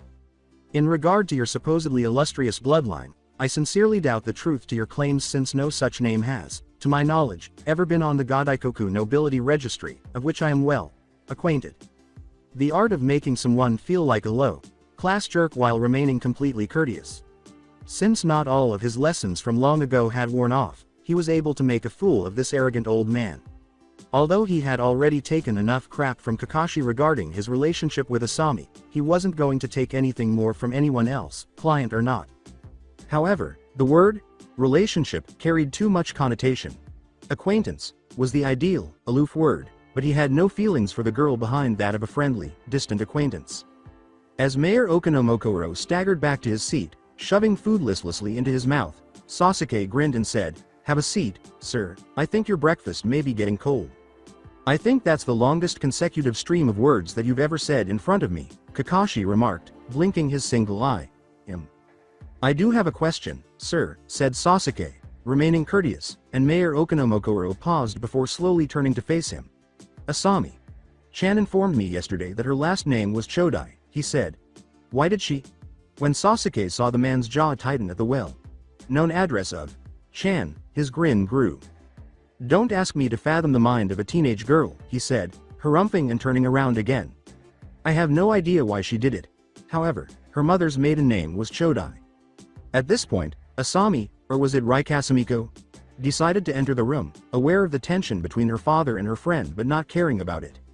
She leaned her weight on the seat beside her father's and said, "Good morning," before dragging the chair out and taking a seat. "How are you today, Papa?" As the waiter filled her plate, Asami asked with a broad, naive smile. The mayor softened under the kind treatment and said, "Well, my dear," adding, "And how are you?" "Well," was her prim response. "I want to go into town today, Papa. Could I?" He looked over at her calculatingly, and she gave him a pleading pout. "After yesterday's fiasco, I'm not sure that I want to let you go," he said, with a frown on his face. "But, Papa, let me be escorted. Really now? And just who were you thinking of?"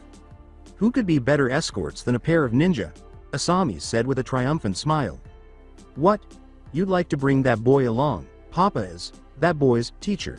Would you question the prowess of a shinobi such as Kakashi-san?" However, the boy, a grumpy Mayor Okanomokuro, watched his daughter leave 10 minutes later, cursing those brown doe eyes that resembled her mother's. After witnessing the brief struggle of wills, Kakashi made the intuitive statement, "I'm guessing you do this a lot." "Yes, roughly daily. It was killing me to leave that house, so I never did. I eventually persuaded him to let me go, provided that I had an escort, which I usually get to choose. Simply choose the right person, and I'll be all set." "So, what about yesterday? A snitch?" Asami frowned as Sasuke asked her. "Normally, I'm better at figuring out who I can trust not to betray me, but I suppose not this time." Kakashi walked ahead of them, whistling wildly with a spring in his step, and as they came to the very edge of the city, he turned around in a flurry of unexpected motion.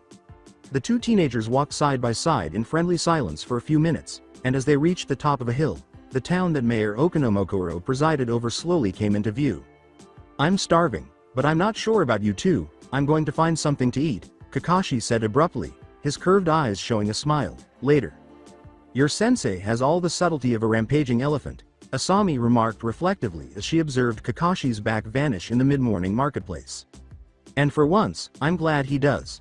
The familiar scowl marred his face to hide his discomfort as Naruto shifted uneasily, feeling the weight of Tsunade and Shizune's gazes on him. Naruto was not used to being the center of attention, so it was unsettling to have two older women completely focused on him, especially two who happened to be extremely powerful, extremely skilled, or both, in Tsunade's case. "Yes? Do you require anything? You should still be unconscious from the beating you received from Shisho at this very moment," Shizune exclaimed in breathless awe. "Your healing powers are amazing." "Well, yeah. I should go.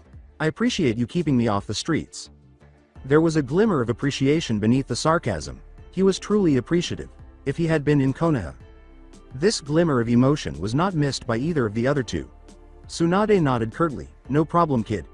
However, you will need to respond to a few questions for me before you depart. If you don't mind." Based on the expression on her face, she knew he had no other option, especially after this woman had beaten him so severely. The loss still irritated him, even though she was currently far beyond his reach. "Shoot. First of all, what rank are you if you are a true Konoha ninja? Where is your sensei, if you're a genin? You shouldn't be exploring Hino Kuni's countryside." "I am a genin, and if you know anything about Konoha ninja, you'll probably understand why at least one of my sensei is deviant. It's because his name is Hitaki Kakashi." "One or several? Just how many do you have?" "Two." Tsunade glared at him after a brief pause. "Well, who is the other?" "Do you want my life story, geez lady? How you relate to Konoha is beyond me. I might need to keep an eye on you because of everything I know about you." "How can I show you that? Take a look at this necklace." Naruto eyed the gleaming green gem, which was easily forgotten in the proportions of her chest and twinkled slightly in the mid-morning light. If his memory of the Kyuubi's lessons was correct, a gem like that should have belonged to the Shodai Hokage. His Farinas spoke of that stone with both contempt and admiration. He detested it but recognized the great power it must have to control a Biju of his rank. A tiny bit of intuition told him that this was the real thing, so he chose to act foolish anyhow. "You have a glittering rock on a string." Her eyebrow curled in warning as he snorted, crossed his arms, and turned away. "That don't say much to me," he said. "How about this?" His eyes widened uncontrollably when she suddenly produced a scroll and gave it to him. This seal was too authentic and familiar to belong to anyone other than Sarutobi. It seems that this woman knew Hokage Oji-san well. He stated, "This doesn't prove a thing, just that you have had contact with Hokage Sama. Without a doubt, he corresponds with many individuals he dislikes." Tsunade hid her smirk. This boy was a good actor, but he really had to work on sustaining the image. As soon as she had given him a more feasible clue, his voice had decreased in volume and stupidity, and his vocabulary and articulation had shifted abruptly from basic to above average. This boy truly didn't know who he was dealing with, a genius, a student of the Sandaime Hokage, a Sanin. He honestly stood no chance against her comparatively towering intellect. The poor thing. Who could like an ugly hag like you, after all? With a sly smile, Naruto laughed at the growing anger on her face and spun around, dancing out of her grasp for a brief moment before her fist of justice struck his head with full force. Poof. A copy, a stretched, wide grin remained on Naruto's face as he hummed softly as he used chakra to scale the vertical edge of Tsunade's cheap motel. The ultimate prankster still lived inside of him, and now it had this handy scroll from Hokage Oji-san to gather for the horde. The idea that he might have some sort of alliance with those policemen was unthinkable. She'd been on the north side, and they were some of the most uptight bastards she'd ever been condescended by in her life. And that was nothing to sneer at considering she'd shared a village with the Hyuga clan since birth. And Masato and his nephew Kai decided to take a leisurely stroll around the edge of their territory in the warm hours after midday. They were hired to protect him, not to fight his battles for him, so if he was hoping to start a fight and rely on the ninja, he was shit out of luck. No, those people would never lower themselves to mix with people like Anda. He was not one to act without considering the ramifications, so that didn't seem right either. It was probably to flaunt his new prizes and to send a message to the opposing side. As they turned a corner, though, she thought it was still annoying to be walking around this small town like a show dog being walked. Nothing was happy. Go more quickly, boy. A good, strong husband is what my granddaughter needs. This isn't really necessary, Grandpa. Actually, before you arrived, we were moving more quickly. No, Reika Chan, he must understand what I anticipate from him over the coming years. We have just a few years left before his value expires, as the Godekoku's lowest age of consent for marriage is 15. Walking around with Enda suddenly didn't seem like such a chore. It took all of Anko's willpower not to laugh at Sasuke's embarrassed and angry face, and the slightly reddish tint to his cheeks only made the situation more hilarious.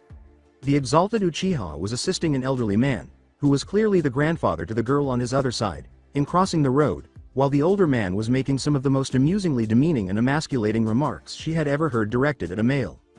Anda looked at the odd trio and said, "Ah, it seems like one of your comrades from the Hidden Leaf has gotten into trouble with some uppers." The grandfather's head jerked toward the group of devils as if he could sense his eyes. "Dude, boy, you have to keep those thugs away from my darling granddaughter." In contrast to the old man's words, which probably could have been heard by half the village of Shinboku, Sasuke hissed in frustration, but they aren't doing anything, unheard by those a few yards to his right. Anko and Hinata didn't seem to recognize him, so he followed suit, reasoning that if they weren't going to say anything, then neither was he. "I'm not interested, they might be able to." Sasuke suppressed a snarl. This crotchety, stupid old man had completely ruined their walk. He had literally come out of nowhere, demanded that the two young people have a proper escort or at least a foot between them, and then proceeded to make Sasuke as miserable as possible. Asami leaned over to tell him that her half-deaf grandfather had probably been sent out by her father, surprise, to keep her in line, and that all of the servants he sent out to catch her were starting to demand pay raises due to the arduous exercise required to catch her and successfully return her to the mansion. At this point, her grandfather, Okonomokoro Hajime, had turned back from giving a street vendor a mean-spirited reprimand and yelled at Sasuke not to harass his granddaughter with his filthy ninja eyes. But if she told him, Naruto would never let him live this down, and he would later catch hell from Anko. At least this was breaking up the monotony. "If you want some entertainment, Enda-san," Anko said impatiently, "I doubt that old guy's gonna shut up." Oh, one might argue that fighting someone from one's own village is a bit, unethical. For them, it would be something like a training exercise, Anko continued, recognizing that he was interested anyhow. To the elderly man, he would stop talking. And amusement, isn't that right? This would be ideal. Anda would likely hire from Konoha in the future if he got a sneak peek at what was happening here today and liked it, which he would. since Sasuke and Hinata were two of the best, based on what she had seen so far, he didn't do anything illegal or taboo in the eyes of the Hokage. Everything she was doing was done by coincidence. Anko grinned a little. Hinata-chan, go ahead, present your belongings to him. With a curious expression on her face, Hinata glanced up at her sensei. Avoid doing him too much harm. Just make it seem convincing, you know. Sasuke was only 6 steps away from the young girl after she shrugged and started to move forward. The elderly man behind him continued to yell and shake his fist angrily at her and the other people behind her. She glanced at him and noticed a gleam in his eye, as if he was doing this on purpose, perhaps to test Sasuke. Anko was merely grinning in her typical manner as Hinata slowly moved into a ready stance, cocking her eyebrow at her secret teammate, who glanced past her for a moment. If she wasn't going to object, then he was surprised when Hinata moved first because usually she was the one waiting for the attack, but he accepted it and they clashed, blocking their opponent with one hand while simultaneously reaching for a hit with the other, sharing a secret smile that neither Enda nor Asami could see, and then flew away from each other, ready to attack again. His hand shot out to strike the back of her neck, but Hinata knew him too well. Her supple body bowed beneath his attacking arm, and her fingers found a pressure point between his shoulder and his other arm. Hinata took the initiative once more, leaping toward him in the air with a simple flying bird kick that would have bruised his sternum, instead landing roughly on the ground behind him and leaving a small crater. He immediately jumped away, hissing. Take me seriously, idiot, she gently reprimanded. He adopted a more assertive posture as he scowled at her for causing the initial harm. All right. He sneered, his automatic response. I didn't know you wanted to lose that badly. When Sasuke's fist touched the corner of her jaw, he rushed at her once more, his eyes colder and his punch more forceful. She quickly jumped back and slammed her foot against his ribcage, causing Sasuke to scowl and his leg to fly out to trip her. He attempted to drive his elbow into her gut, but she moved faster and wrapped his arm around his back instead. From that point on, they were engaged in a fierce battle with one another, neither of them losing focus. 5 minutes after Sasuke's best hit, they had accelerated to the point where neither Enda Masato and his Yakuza nor Asami and her grandfather could accurately follow their movements. Anko's smirk grew as he caught Hinata in the chest with his foot, sending her flying toward the nearest building's stone wall. Just as she was about to hit it with full force, she flipped her body and landed on the wall using chakra. Without missing a beat, she ran up the side of the building, launching herself off of it using both chakra and physical strength, and then proceeded to rain Senbon down on him as she flipped over him. He raised his arms defensively and then took off after her, bringing a kunai from his pouch. He was barely keeping up with her superior speed when she pulled 1-2, and they were engaged in close combat once more, this time with metal extending from their arms. She said with a lilting innocence that concealed the smirk that was concealed behind her words, Sasuke-san, you may beat me in ninjutsu and genjutsu, but I believe I still possess seniority where taijutsu and close combat are concerned. He followed her as they spoke, saying, I can bring them into the mix if you want it that bad, but I just don't think we should risk it with these people hanging around here. Oh, I know you don't want to hurt your new girlfriend. He said, she is not my girlfriend, louder than he meant to, and it reverberated. What did that kid say? Cocked one of Anda's subordinates.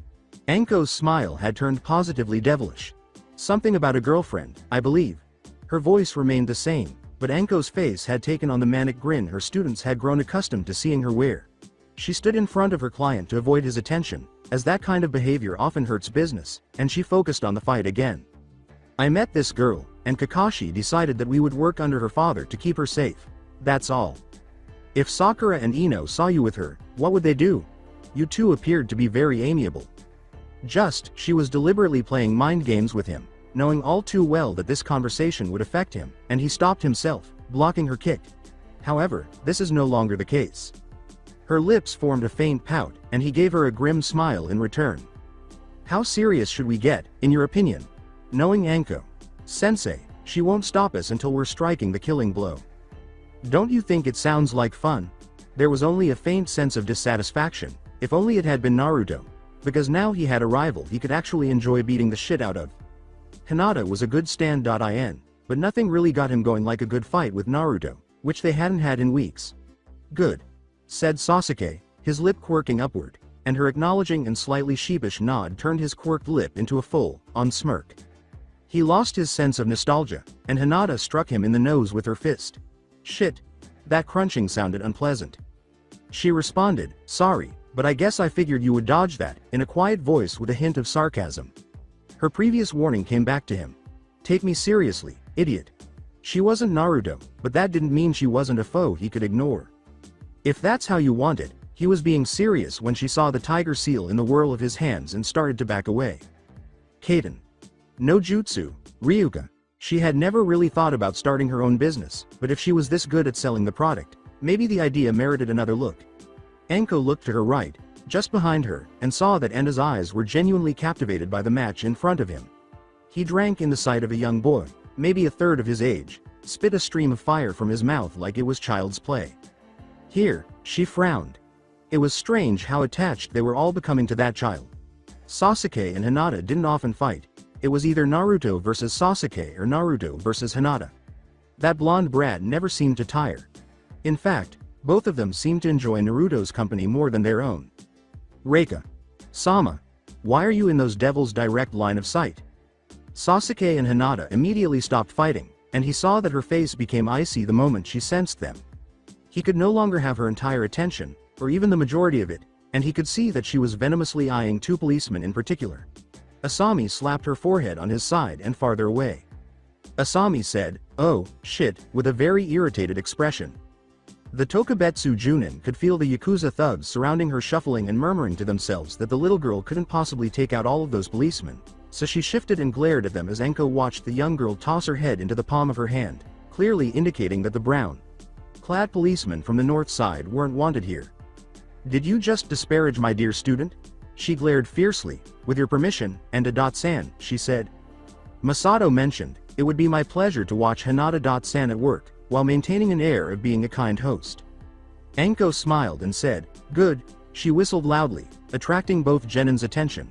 Yo, Hinata-chan. I'm perfectly happy for you to remove them. Oh, and don't kill too much, would you? I don't want the previous mission to happen again. The men in brown panicked as Hinata nodded, initiating full ninja mode, as Naruto had started to refer to it, and disappeared into the shadow of a nearby building. I will not let my sensei down, and I will not allow Akaseko to control me again. Where did she disappear to? We cannot simply allow her to get away because she is a criminal. Criminal? But what had she done wrong? Sasuke scowled as he looked over at the group behind Enko. They were all men, with one boy standing out among them. He thought again, the younger child because of his age, the man because of his clothes, which were better than the others, and their leader because he had an eye patch. The most plausible explanation is that Hinata's single eye led them to associate her with this group of people who look like they're illegal. Using her senbon and a thorough understanding of pressure points, Hinata was eliminating the prejudiced police officers who would judge her based only on her appearance while Sasuke was occupied contemplating this new predicament. Dude. The girl is where? I don't knohhhhh. How are you, Haru? Haru, ah. In the midst of the chaos, something screaming and brightly colored was hurled, hitting the ground hard and creating a long, adolescent thick line that stopped at Sasuke's feet. Oh, www. Whoever it was had thrown a bunch of dirt on his feet and caused a pebble to strike his sensitive, still, broken nose, and Sasuke coughed at the sudden cloud of dust that flew up into his face and several tiny pebbles to strike his body. The only person who could irritate him so much in one go must be dead last. Bastard. I should send flowers to the person who broke your nose. Naruto, whose clothes were ragged, had swollen cheeks, black and blue eyes, and a smile on his face as he looked up at his stoic teammate. What the devil? Where have you been, brat, when I get your hands on you? It sent chills down the spines of all people, regardless of the separate and warring north and south sides. Naruto's smile vanished in an instant, replaced by the face more appropriate for a scared child than a ninja. An unearthly voice echoed down a side street and into the ears of everyone gathered. Teme. She's going to disrespect me, dismember me, and even disembowel me. What will someone diss? Hinata-chan. Maybe you can calm her down. You have a way about you. People don't like to be mad at you, Naruto said, squeezing into a crouch and taking her hands in his. I don't, at least, but that's not the point. Sasuke looked at Hinata, who hardly looked at him, and said, I thought you were taking care of the policeman, in a tone that verged on accusation. Even more subdued than usual, she said, I was worried about both of you. It seemed like a long time since I had last seen you. I don't mean to offend, of course. Why would they want the concern of a girl like her? A girl who was never really honest with them, a girl who rarely spoke, a girl who was quiet and introverted. "I don't mean to offend," she said, looking away as the boys stared for too long, the cloud of dust Naruto had created giving them precious seconds to spare and to speak. These words had never been spoken to Naruto before. He smiled broadly and leaned in to put a loving arm around her shoulder. "Thanks, Hinata. Chan. That means a lot to me," he smiled earnestly. Sasuke snorted dismissively and turned away, saying, "You shouldn't worry about me." The dust was gradually dispersing, but thanks anyway. The rumbling should have warned them, but they didn't break the moment until the ground in front of them collapsed, and they landed back, with Sasuke facing Anko and the devils. Hinata focusing on the upper policemen who were still conscious, and Naruto facing the direction of that shout. "What on earth is happening?" Anda yelled. "It looks like the unholy trinity of Konoha Genin has been reunited, and look at all the trouble they've caused." Anko merely gave him a composed look. Her next words, with their ferocity and intent to kill, stopped all action. There was a hint of glee in her voice that unnerved Anda. "Brad, you're finally where I want you to be." The newest threat was tall, ridiculously buxom, and blonde, and her face was twisted in a fearsome glare that dominated her otherwise attractive features. The chakra radiating from her made her entrance all the more frightening. It was difficult to frighten a child like Sasuke, but this woman managed to do so, even though her killing intent was all directed at Naruto. A shorter, slender companion appeared beside her, with a much quieter entrance. Sasuke stared in awe and fear. "Granny, you'll never kill me. I'm not trying to," she growled, pitching her voice down a level. "Gosh, that's not possible," Anko said to herself in a whisper. Hinata gave a slow blink. "What, Tsunade-san? Ouch. Damn." Shizune didn't often curse. Only when she was really upset, especially when she was angry, did she do this. At the moment, she was upset. She was upset that she had sacrificed her life in Konohagakure to follow a woman who treated her like a slave at worst and an assistant at best, gambling away all of her and Shizune's possessions. She was upset that the woman in question had lost her way while intoxicated and had expected Shizune to rescue her from whatever predicament she had found herself in. She was upset with herself for thinking that she would be able to bring her beloved uncle some peace from the afterlife by traveling with this woman. In any case, what could a young girl possibly know about any of that? "Tsunade. Sama. Su.na.de. Sama. I'm cold, and tired, and hungry. And I'm sure that you are too. Why don't you just tell me where you are so we can both go home?" Home, huh? Their most recent hotel room was home. The bush to her left scratched her cheek so hard she felt the skin break, and she grimaced. She was able to heal it in a few seconds. If Tsunade saw blood, she was completely useless. Shizune would literally drag her back to the hotel if she noticed that small cut. She didn't want to go through that again, and the hemophobic X.Mednin was heavier than she appeared. The bramble that had been pulling at her everywhere finally let her go. As she ran closer, she recognized her long-sought teacher, and her face brightened when she caught a glimpse of a figure kneeling in the grass at the entrance to an orchard. Tsunade. Sama. Su.na. The orchard was covered in blood. There were 12 men scattered around in various states of near-death and death. Some trees had more dark stains on their bark than others, but one man had been fortunate enough to get away with only a slit throat. The backward twisting of the legs was at impossible angles. Gore hung down from the edge of the gaping hole that had been a person only moments before, and one face was completely collapsed in. With her sandals soaking up the red liquid on the ground, Shizune was motionless. A humanoid girl was in the center of it all, because no human child would have that expression of complete, vindictive pleasure on her face. Eyes closed in bliss. When she saw a dozen dismembered men all around her, it must be something masquerading as human. Tsunade was shivering uncontrollably, staring at the girl. "Thing. It's red." Flecked lips escaped a small giggle as it turned to face them fully. The eyes then opened. One was a brown hole that was empty, its skin long dead, just a kid. The other was black as the darkest recess of her heart, the part that took bitter pleasure in Tsunade's depression because she killed her uncle. It was pitch black, without whites, and so intense that Shizune felt it suckling her in. Every lustful desire, vengeful desire, and small act of resentment she had ever wanted to do in her life was magnified and intensified by the evil emanating from the thing, until all she could feel was the temptation to carry out every negative action she had ever desired. Like her mentor, she was motionless, almost convulsing from the effort to control herself. Returning from this location, leaving Tsunade, and doing whatever the devil came to mind without considering ethics or the repercussions. Shizune watched as the dark faded into a deep royal purple that grew lighter and smaller until it was pale, dusty lavender in the shape of a slightly oversized iris, her eyes still fixed on the abyss. Slowly, very slowly, the urge subsided, leaving her cold, sore, and covered in perspiration. This time, the girl thing was staring at her in a different way. It now resembled a real child more, trembling, crying all of a sudden, and then falling to the ground after a good vomit and more intense sobs. When she finally passed out, it seemed like only a few minutes, even though it must have been a long time. The Shizune, the last one left, was being nibbled by the colder air. What was the matter with this girl? Shizune hurried back to the clearing to pick up the girl after dragging her mentor away from the chaos. The young medic felt compelled to assist her for some reason. It was clear that she was suffering from something that had been forced upon her. This girl's curse was too terrible for any child to endure. This girl. She admitted that it was a girl, not a monster or an object, but a young child who had been taken over by an unearthly force and malevolence. With a shudder, she arranged all the bodies in a pile.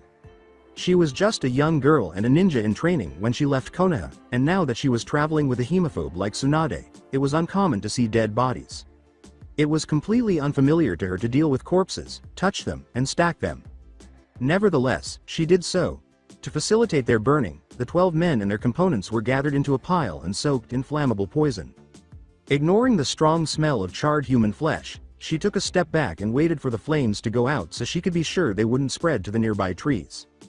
Shizune then approached the girl and cleaned her up, taking off the majority of her clothes save for those that preserved her modesty. She stifled a shiver when she smelled the mottled, darkly stained rags that had covered the tiny body and checked to make sure her skin was blood free, because if Tsunade saw that they would be spending the entire night in this orchard, the bugs would already be biting. This thought occurred to her as she absently slapped a mosquito. Finally waking from her daze, Tsunade cast a suspicious glance at the diminutive figure slung over Shizune's shoulders. "I hope you're going to put that in the woods somewhere." "Of course not, Tsunade. Sama, I'm taking her with us." For a moment there was stunned silence. Next, in the loudest whisper she could manage, Tsunade exclaimed, "You're bringing that thing back with us? You are giving this monster shelter? What are you thinking? It'll gut us in our sleep?" "You didn't see what I saw," Shizune firmly retorted. "There is something wrong with her. She's just a child, and she needs help. We're not a goddamn charity. Look, I know you hate having me around. I know you didn't even want me to come with you. I know that often I've been a burden to you, made you angry, kept the sake away from you, and generally tried to keep you on the straight and narrow. But please, please let me do this one thing. Please let me help this child, and please, help me." The curvaceous blonde gazed in complete disbelief into the solemn, begging, and resolute face of her one and only pupil. She tried to convince herself that the only reason her resolve was faltering was because she and her late uncle had the same intense gray eyes. However, a tiny, silent, almost lifeless part of her admitted that Shizune was someone she valued. After all these years, did she truly believe she was such a burden? What sort of person would remain with someone with whom they had such a bad experience? Because Shizune loved her, Shizune would. She cared. In this day and age, it was uncommon. Tsunade averted her gaze. She taunted Shizune, waiting for those gray eyes to light up with rage. "Fine. But she'll have to work for her keep, damn it. I'm not gonna have some lil brat leech off me.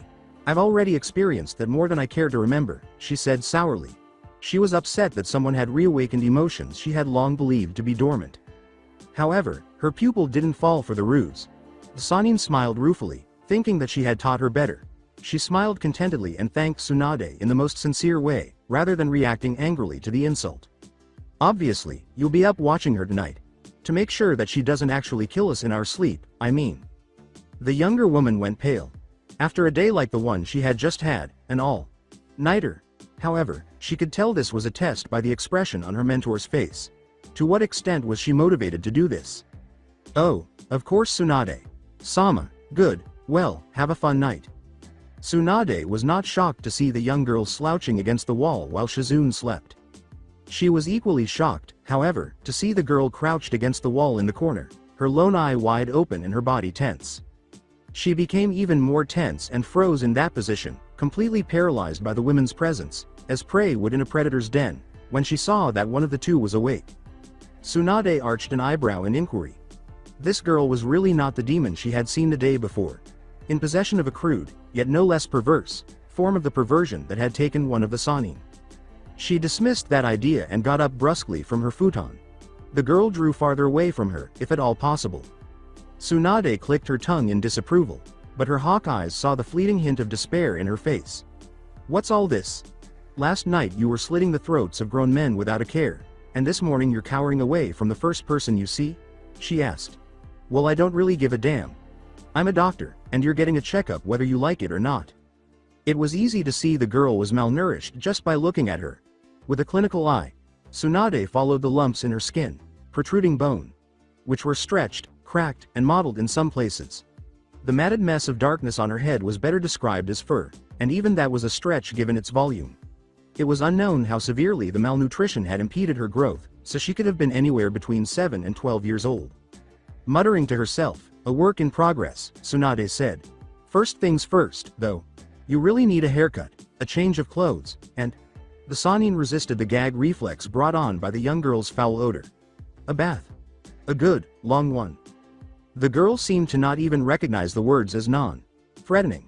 The deaf, mute child was apparently persuaded that whatever Tsunade was going to do was wrong by her height and the serious expression on her face. Shizune had yet to awaken. She was alone. Ah.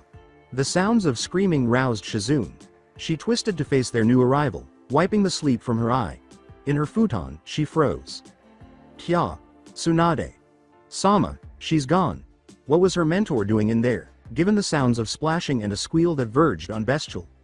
You little, arg, I can't believe I'm doing this for you. Tsunade, the Shodai Hokage's granddaughter and the Nidaim's granddaughter, was once trained by the Sandame, a renowned ninja in her own right who had the ability to drain a man's internal organs with a single poke. The babysitter, Tsunade. Shizune attempted, but was unable, to conceal her enormous smile behind her hand. According to the look of extreme vexation on her face, the amazing Tsunade was not pleased with the fact that she was covered in bubbles of soap and water. She could have stormed out of the room and away from a barely human child, but it was clearly the most extreme act of will that prevented her from doing so. The fact that she hadn't already lost her temper and hurried out of the room was astounding in and of itself. Shizune asked sweetly, Do you need any help, Tsunade? Sama? This is all your fault. Tsunade hurried out of the bathroom, yanking a towel angrily from the rack as she went, a steady stream of curse words slipping easily past her lips. Shizune said, Don't worry, I'm a softer touch, grinning subtly. Through a damp mop of hair that stuck to her forehead, the girl gazed up at her. She had pulled her knees up to her chest in a defensive move, and her waifish, underfed body shivered in the slowly cooling water. She was a different creature entirely from the eager slaughterer of last night.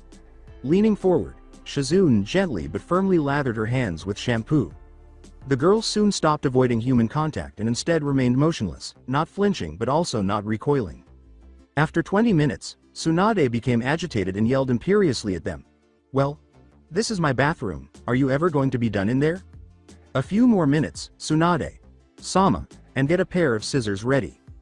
She muttered half-heartedly, I'm not a servant, and stomped away from the bathroom door with all the poise of a 5-year-old. She nevertheless searched through their belongings for a pair of scissors, which are easy to locate in a doctor's bag, even one that is as inactive as hers. At last, they came out. To avoid giving the impression that she had been waiting impatiently, Tsunade turned around and crossed her arms. But when she caught a glimpse of the girl out of the corner of her eye, she couldn't help but stare. She gazed. There was a human, a sweet little girl, beneath the dirt. Her skin was no longer covered in weeks' worth of dust and grime, and while it lacked the normal glow of children, it no longer resembled the hide of an alien animal. Her skin was a lovely, pale porcelain that was practically intact, save for the sporadic, neatly healing scars that Shizune had assumed were caused by medical equipment and procedures. Her hair had changed from a matted mess to a darker, more manageable curtain. It was still tangled, but it was no longer a bird's nest. She was now evaluating. She muttered, Yes, haircut first, forcing herself into medic mode. Then we'll have to go hunting. My special hyper vitamin mix doesn't just grow on trees, after all. Lots of liquids until she's adjusted to regular, healthy consumption of food. I'd estimate a week until solid food would be suitable. And shopping. Yes, you will definitely need clothes. Well, come on, Shizune, we've got work to do. One of Shizune's old robes, which was much too small for her now, was wrapped around her. The bottom was torn off because it was dragging on the floor.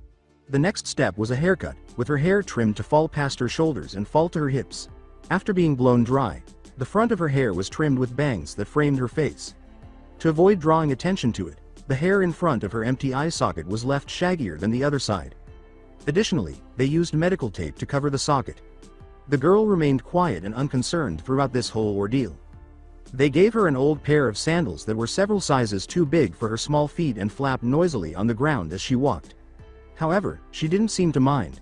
The girl had become much more calm now that they were not in close physical contact with her, returning to a quiet and obedient state that caused both of her companions to frown. As the three of them strolled down the street, Tsunade asked, "Do you have a name, girl?" She gave Tsunade a single nod as she raised her head. "Can you talk?" Again, a nod. The girl then hesitated, seemingly bracing herself for what she was going to do. She struggled to say, Hina, ta, as though her voice were fighting her. Then, as though that one small act had caused her great pain, she began to cough violently. Shizune remarked, "Hinata Chan, a lovely name," as they paused and patted her back while they waited for her to catch her breath. She then looked at her mentor and teacher. Tsunade gave a solemn nod. Tsunade had been close to a woman named Hyuga Kimiko prior to their departure. The girl had been one of her most promising medical students, but her marriage to Haishi, the Hyuga heir, had forced her to drop out of school. Even after her education ended and Tsunade left the village, they had been able to maintain a reasonable level of communication. Tsunade had grimly factored in Hiashi's influence once again, or at least the clan elders, but not before Kimiko had disclosed the name of her eldest daughter. The letters had ceased completely 6 or 7 years ago. Hinata. Was her close friend's daughter really this broken child? It appeared unreal. Though frequently concealed by her reserved demeanor and regal demeanor, Kimiko's steely will and golden heart had always been strong. She was determined not to let her daughter experience this. That was it. Kimiko had passed away. Every time someone she knew and loved passed away, a heavy, suffocating weight would appear on her chest. The idea of such a kind and compassionate woman passing away, someone she knew and cared about deeply, brought back those memories. Once upon a time, she had been surrounded by that oppressive sensation all the time. Tsunade pressed her memories aside and tensed her lips. This dumb girl. Despite the fact that she reminded Tsunade of everything she was fleeing, a glance into her waifish face prohibited any verbal or physical abuse directed at her. That was the face of a patient in need, a child in need, and more significantly, the daughter of her close friend. She muttered, "Rest with all the peace you deserve, Kimi Chan," with hardly any tremor in her voice. After catching it, Shizune held her breath and remained motionless. Tsunade's invocation of the dead had created a certain tension that was present now. When Hinata looked up at her, it instantly disappeared.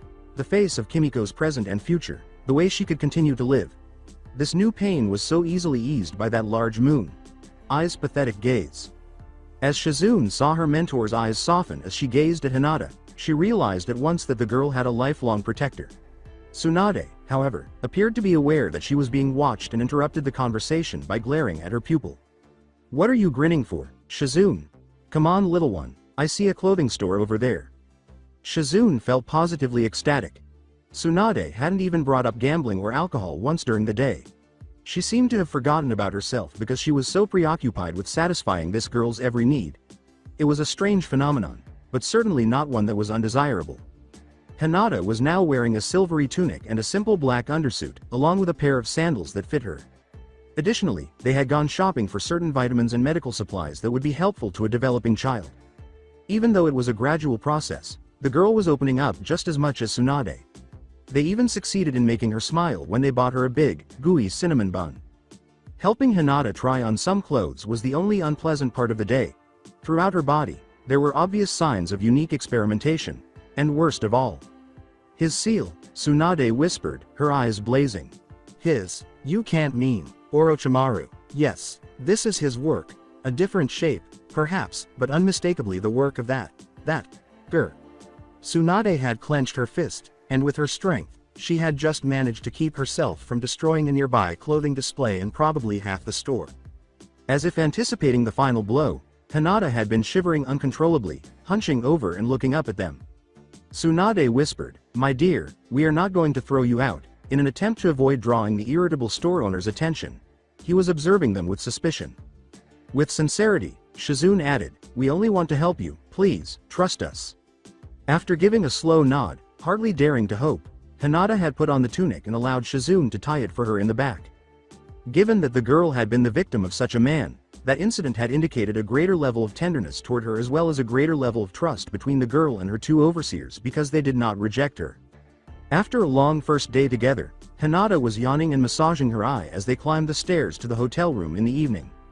Tsunade commanded, "Ah, not yet, you don't. Drink this," as if to produce a glass suddenly filled with a grayish, unpleasant-looking liquid. Hinata retreated slightly. With a gentle touch on her head, Shizune said, "I know it looks disgusting, tastes like it too, but it's good for you." Hinata took the glass from Tsunade with shaking hands and slowly brought it to her mouth over what felt like an eternity. She drank it down without protest or the puckered expression that most of Tsunade's other patients wore when they drank it, and the moment she tasted it, all the tension left her body. You like the taste?" She smiled at them for the second time that day and shook her head no. She yawned once more after that, and before they knew it, she was slouched on the ground, panting. Tsunade let out a dejected moan. "What have I gotten myself into?" For the slug signing, the following month went by quickly, but this time it wasn't due to a drunken daze. She had a lot of work to do. Normally, this idea would have made her feel frightened or repulsed, but right now, she was focused on completing a task that she hadn't done in years. Hinata became even more trusting of them as a result of their efforts during that month. In order to test her limits, they gave her a formal physical examination and then let her run around until she was exhausted. The afternoons were spent teaching her the fundamentals of ninja, and the days were spent exercising. They knew it was essential if they wanted her to fully recover, but it was a gradual process. She wouldn't be open to treatment if she didn't trust them. Finding the best medical facilities, apart from Konoha, which was still completely off limits in Tsunade's heart and mind, was one of the first steps in providing Hinata with the most thorough diagnosis. She was aware that the only treatment facilities that were even close to Konoha were located in River Country. Although River wasn't officially an ally of Konoha, they weren't an adversary either, and they had asked for her medical knowledge on a few occasions when she was younger. She had always been too busy, usually with some war, but also occasionally with her personal life. Could they have asked for more time after all these years? The night after they had taken Hinata shopping, Tsunade used a courier service in the town where they were staying to ride to the Kawa no Daimyo, the leader of Kawa no Kuni. The letter would take about 2 days to get to the capital from where they were in Western Fire Country. She anticipated hearing back in a week. She was shocked when a full entourage arrived in the charming village where they had been staying a day and a half later. They appeared worn out but very proud of themselves. "Lady Tsunade," a man exclaimed, his breathing erratic. Tsunade looked at the party's current situation with mild contempt and delicately raised an eyebrow. The person who spoke was obviously the group leader. He came across as friendly overall, despite his occasional bluster and arrogance. His blonde, thick, and somewhat long hair swung over one shoulder. "It is a pleasure to finally meet you. My name is Morimoto Takeda, and I am here to discuss the particulars of our deal with you." Surprisingly, she enjoyed using her diplomatic skills once more. Ultimately, the agreement was reached as follows. Tsunade would serve as the Kawa specialist's medical advisor for 1 day, with complete discretion. She would then have unfettered access to all of their cutting-edge facilities for the following week. Tsunade grinned broadly and said to Shizune, "Exciting, isn't it?" The younger woman looked away, masking her own smile as a cough. She was aware that her mentor would not like that smile and that she might revert out of sheer stubbornness. After spending each night in 2 of the best hotels the nation had to offer, they reached Kasui, the capital of Kawa no Kuni, in 2.5 days. A group of medics gazed at Tsunade in hero worship as the daimyo himself welcomed her with great fanfare. The daimyo promptly extended an invitation for them to stay in his palace.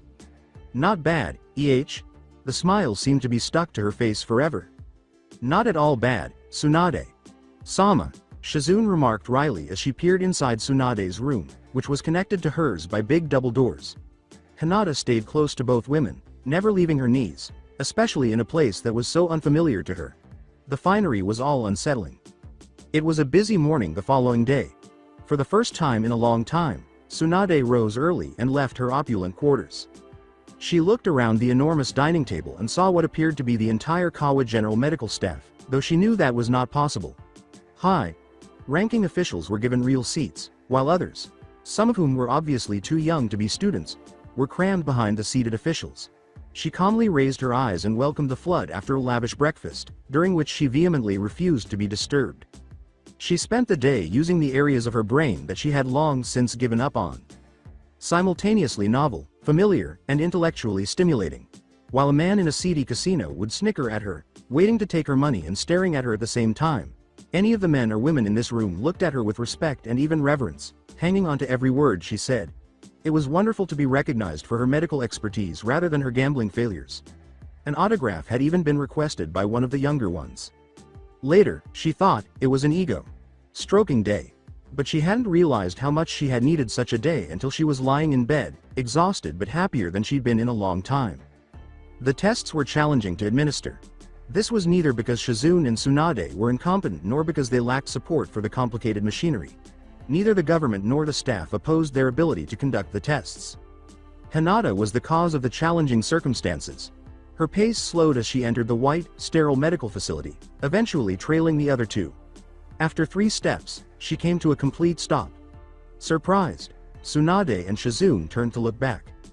Hinata-chan, she had the same wide-eyed, scared expression on her face when they had found Orochimaru's mark and the scars from his experiments in the dressing room. Tsunade realized immediately what was wrong. This location brought back memories of Hinata's interactions with him. It was like being there again, ready to undergo surgery to cause him pain rather than to heal him. After many whispered assurances of her safety and their reliability, it took them an additional hour to get her into the first room. Shizune held her hand all the time, and the shaking continued. This was how each of the next 5 days went. They would attempt to complete the testing as fast and painlessly as possible, and when Hinata had reached her breaking point, Shizune would take her out into the city until her cheeks started to flush a bit and the shaking finally stopped. Tsunade remained to examine the test findings. This only changed on the day they conducted the blood test, which Shizune had been in charge of conducting and assessing. Hinata's condition deteriorated to the point where the seal on her neck pulsed and her eye darkened on the 6th day. That had meant the tests were over. Tsunade went alone to the medical facility on the 7th morning and stayed all day, bringing the numerous tests to a single, conclusive conclusion. Heartbroken, she made her way back to the daimyo's palace. Shizune patiently waited for her. Hinata's eyes were wide as she gazed up at the blonde, who was easily twice as tall as her. She handed Shizune a manila folder and said, "Here's what I have found." Shizune opened it right away and started looking through its contents intently and attentively. Hinata-chan's chakra passageways have been greatly enlarged for someone of her age, gender, and build. As I believe you are aware, this was done to make her body a more viable candidate for that seal. Her chakra coils are extremely sensitive due to the way they were enlarged, which is not through the natural process of developing taijutsu skills, which increases the amount of chakra one has and gradually increases its circumference, but rather through the physical forcing of chakra through her passageways at regular intervals, perhaps once a week or month. This is why her chakra coils are so sensitive, even tender, and it's not natural for them to be that way. Additionally, his chakra has completely infiltrated her system. It's like a coating around her chakra coils, something like a slow-acting poison or agent. On another point, I think that the side of Hinata that we saw on the night we first met her must be a result of those tortures that he put her through in order to make her body viable for the seal. Shizune's eyes widened as she looked up at her mentor. So it's like an alternate personality? One her brain had made up to cope with the pain? She nodded as she turned the last page of the file and read. Then that was the unusual reading that was picked up during the brain scan. That girl was not at all like Hinata-chan, so bloodthirsty, vicious. It makes sense that she is the result of his experimentation. Very clever, indeed. I know that the official details of that investigation were classified, but let's just say Mitarashi went through a lot of shit, she said, smiling before pausing momentarily, as if determining whether Shizune was ready to hear her. Deserving of the title of Tsunade's apprentice. She messed up because she was older and much tougher than Hinata. A person is impacted by this type of psychological abuse on a daily basis. Imagine treating a child only a quarter of Enko's age the way he did. Shizune turned to the silent Hinata, who was not looking up from the floor, and said, "Oh," with a faint tremor in her voice and large, glassy eyes. "All right. Come on, Hinata-chan, I'm going to make your vitamin mix." Tsunade interrupted loudly. "I swear, it still tastes terrible." After identifying the issue, it was time to resolve Hinata's somewhat peculiar circumstance. Tsunade was aware that any long-term assistance would have to take place in a facility like the one she had been using for the past week, but she was also aware that her legal agreement with River Country had ended the day before, so she was no longer able to impose it on them. In addition, the random fiefdoms that might accept her heritage and her reputation were all in war. Torn or soon to be. Torn territories, and Konoha's other alliances were all far too shaky to test her requests without Sarutobi's assistance or at the risk of starting a war. Additionally, just like with the facility in River Country, she would run the risk of disclosing to outsiders the Hyuga bloodline limit, which she had discovered was inextricably linked to the seal and his chakra in her body. This was definitely not an option, as it could result in her being imprisoned for life or executed in public.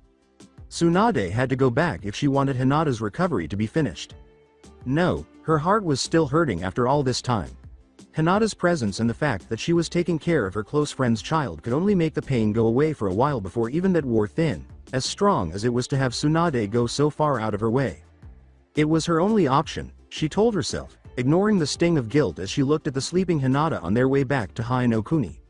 If she couldn't solve the problem directly, she would stall it. She really had no other choice. Therefore, how to best stall the problem was the issue at hand. Though they hadn't seen Dark Hinata since that night, Tsunade made her suspicious that the personality change was caused either by a lot of stress, which was evident in Hinata's reaction to the 6th day of testing, or by Orochimaru's chakra flowing particularly strongly through her, which was basically the same thing. The most concerning aspect of Hinata's many abnormalities was her alternate personality, cruel and sadistic. It posed a threat not only to those around her but also to the girl herself. Tsunade admitted grudging admiration for the intricacy of the work, but she had never understood how the man she had known so well could justify doing this to a child, especially this child. Hinata so obviously hated violence that she admitted to living as far away from civilization as possible, so as to avoid any form of stressor. This accounted for her wild appearance and her complete inability to interact with most humans correctly or at all. During the testing, they had discovered several concentrated points of chakra, tiny glands that Orochimaru had created that were triggered by emotional and physical stress. Once more, Konoha offered the best solution, but this was much smaller in scope than the state of art medical facilities in her hometown, and it could be shipped to a location of her choosing. Her next letter would be addressed to Tungfei, the only man of his trade who ever won her business. To whom did she send a letter? Mr. Tungfei the Terrible. Tenge the Terrible was a notorious and feared ninja from the Second Great Ninja War. The Sandaime had fought in that conflict, so it seemed impossible for him to forget someone like Tungfei. The older woman gave her Hokage a strange look. Hiruzen appeared completely perplexed. Tungfei. Who better to write home to than him? Why? What is she doing? What is it that she requires from him? What was driving her? Her hemophobia would prevent her from purchasing anything that could draw blood, so what business could she have with a blacksmith notorious for his ninja weapons? Sarutobi knew that practically all communication between Tsunade and anybody in Konoha was nil, and he hadn't heard anything different in the previous 8 years. His curiosity was overwhelming. He hadn't heard from his student directly in almost 10 years, but he always kept himself informed of her comings and goings as much as he could. Oh, and you, sir? Nokomi.san, With his fingers intertwined, he muttered to his secretary while gazing off into space. Recently, the daimyo of Kawa no Kuni sent you a letter. Do you want to read it right away? Nope, maybe later. Nokomi.san, that's all for now, thank you. So that's it for today. I hope you guys enjoyed it. Don't forget to like, share and subscribe to the channel for more awesome stories like this. Thank you. See you all in my next video.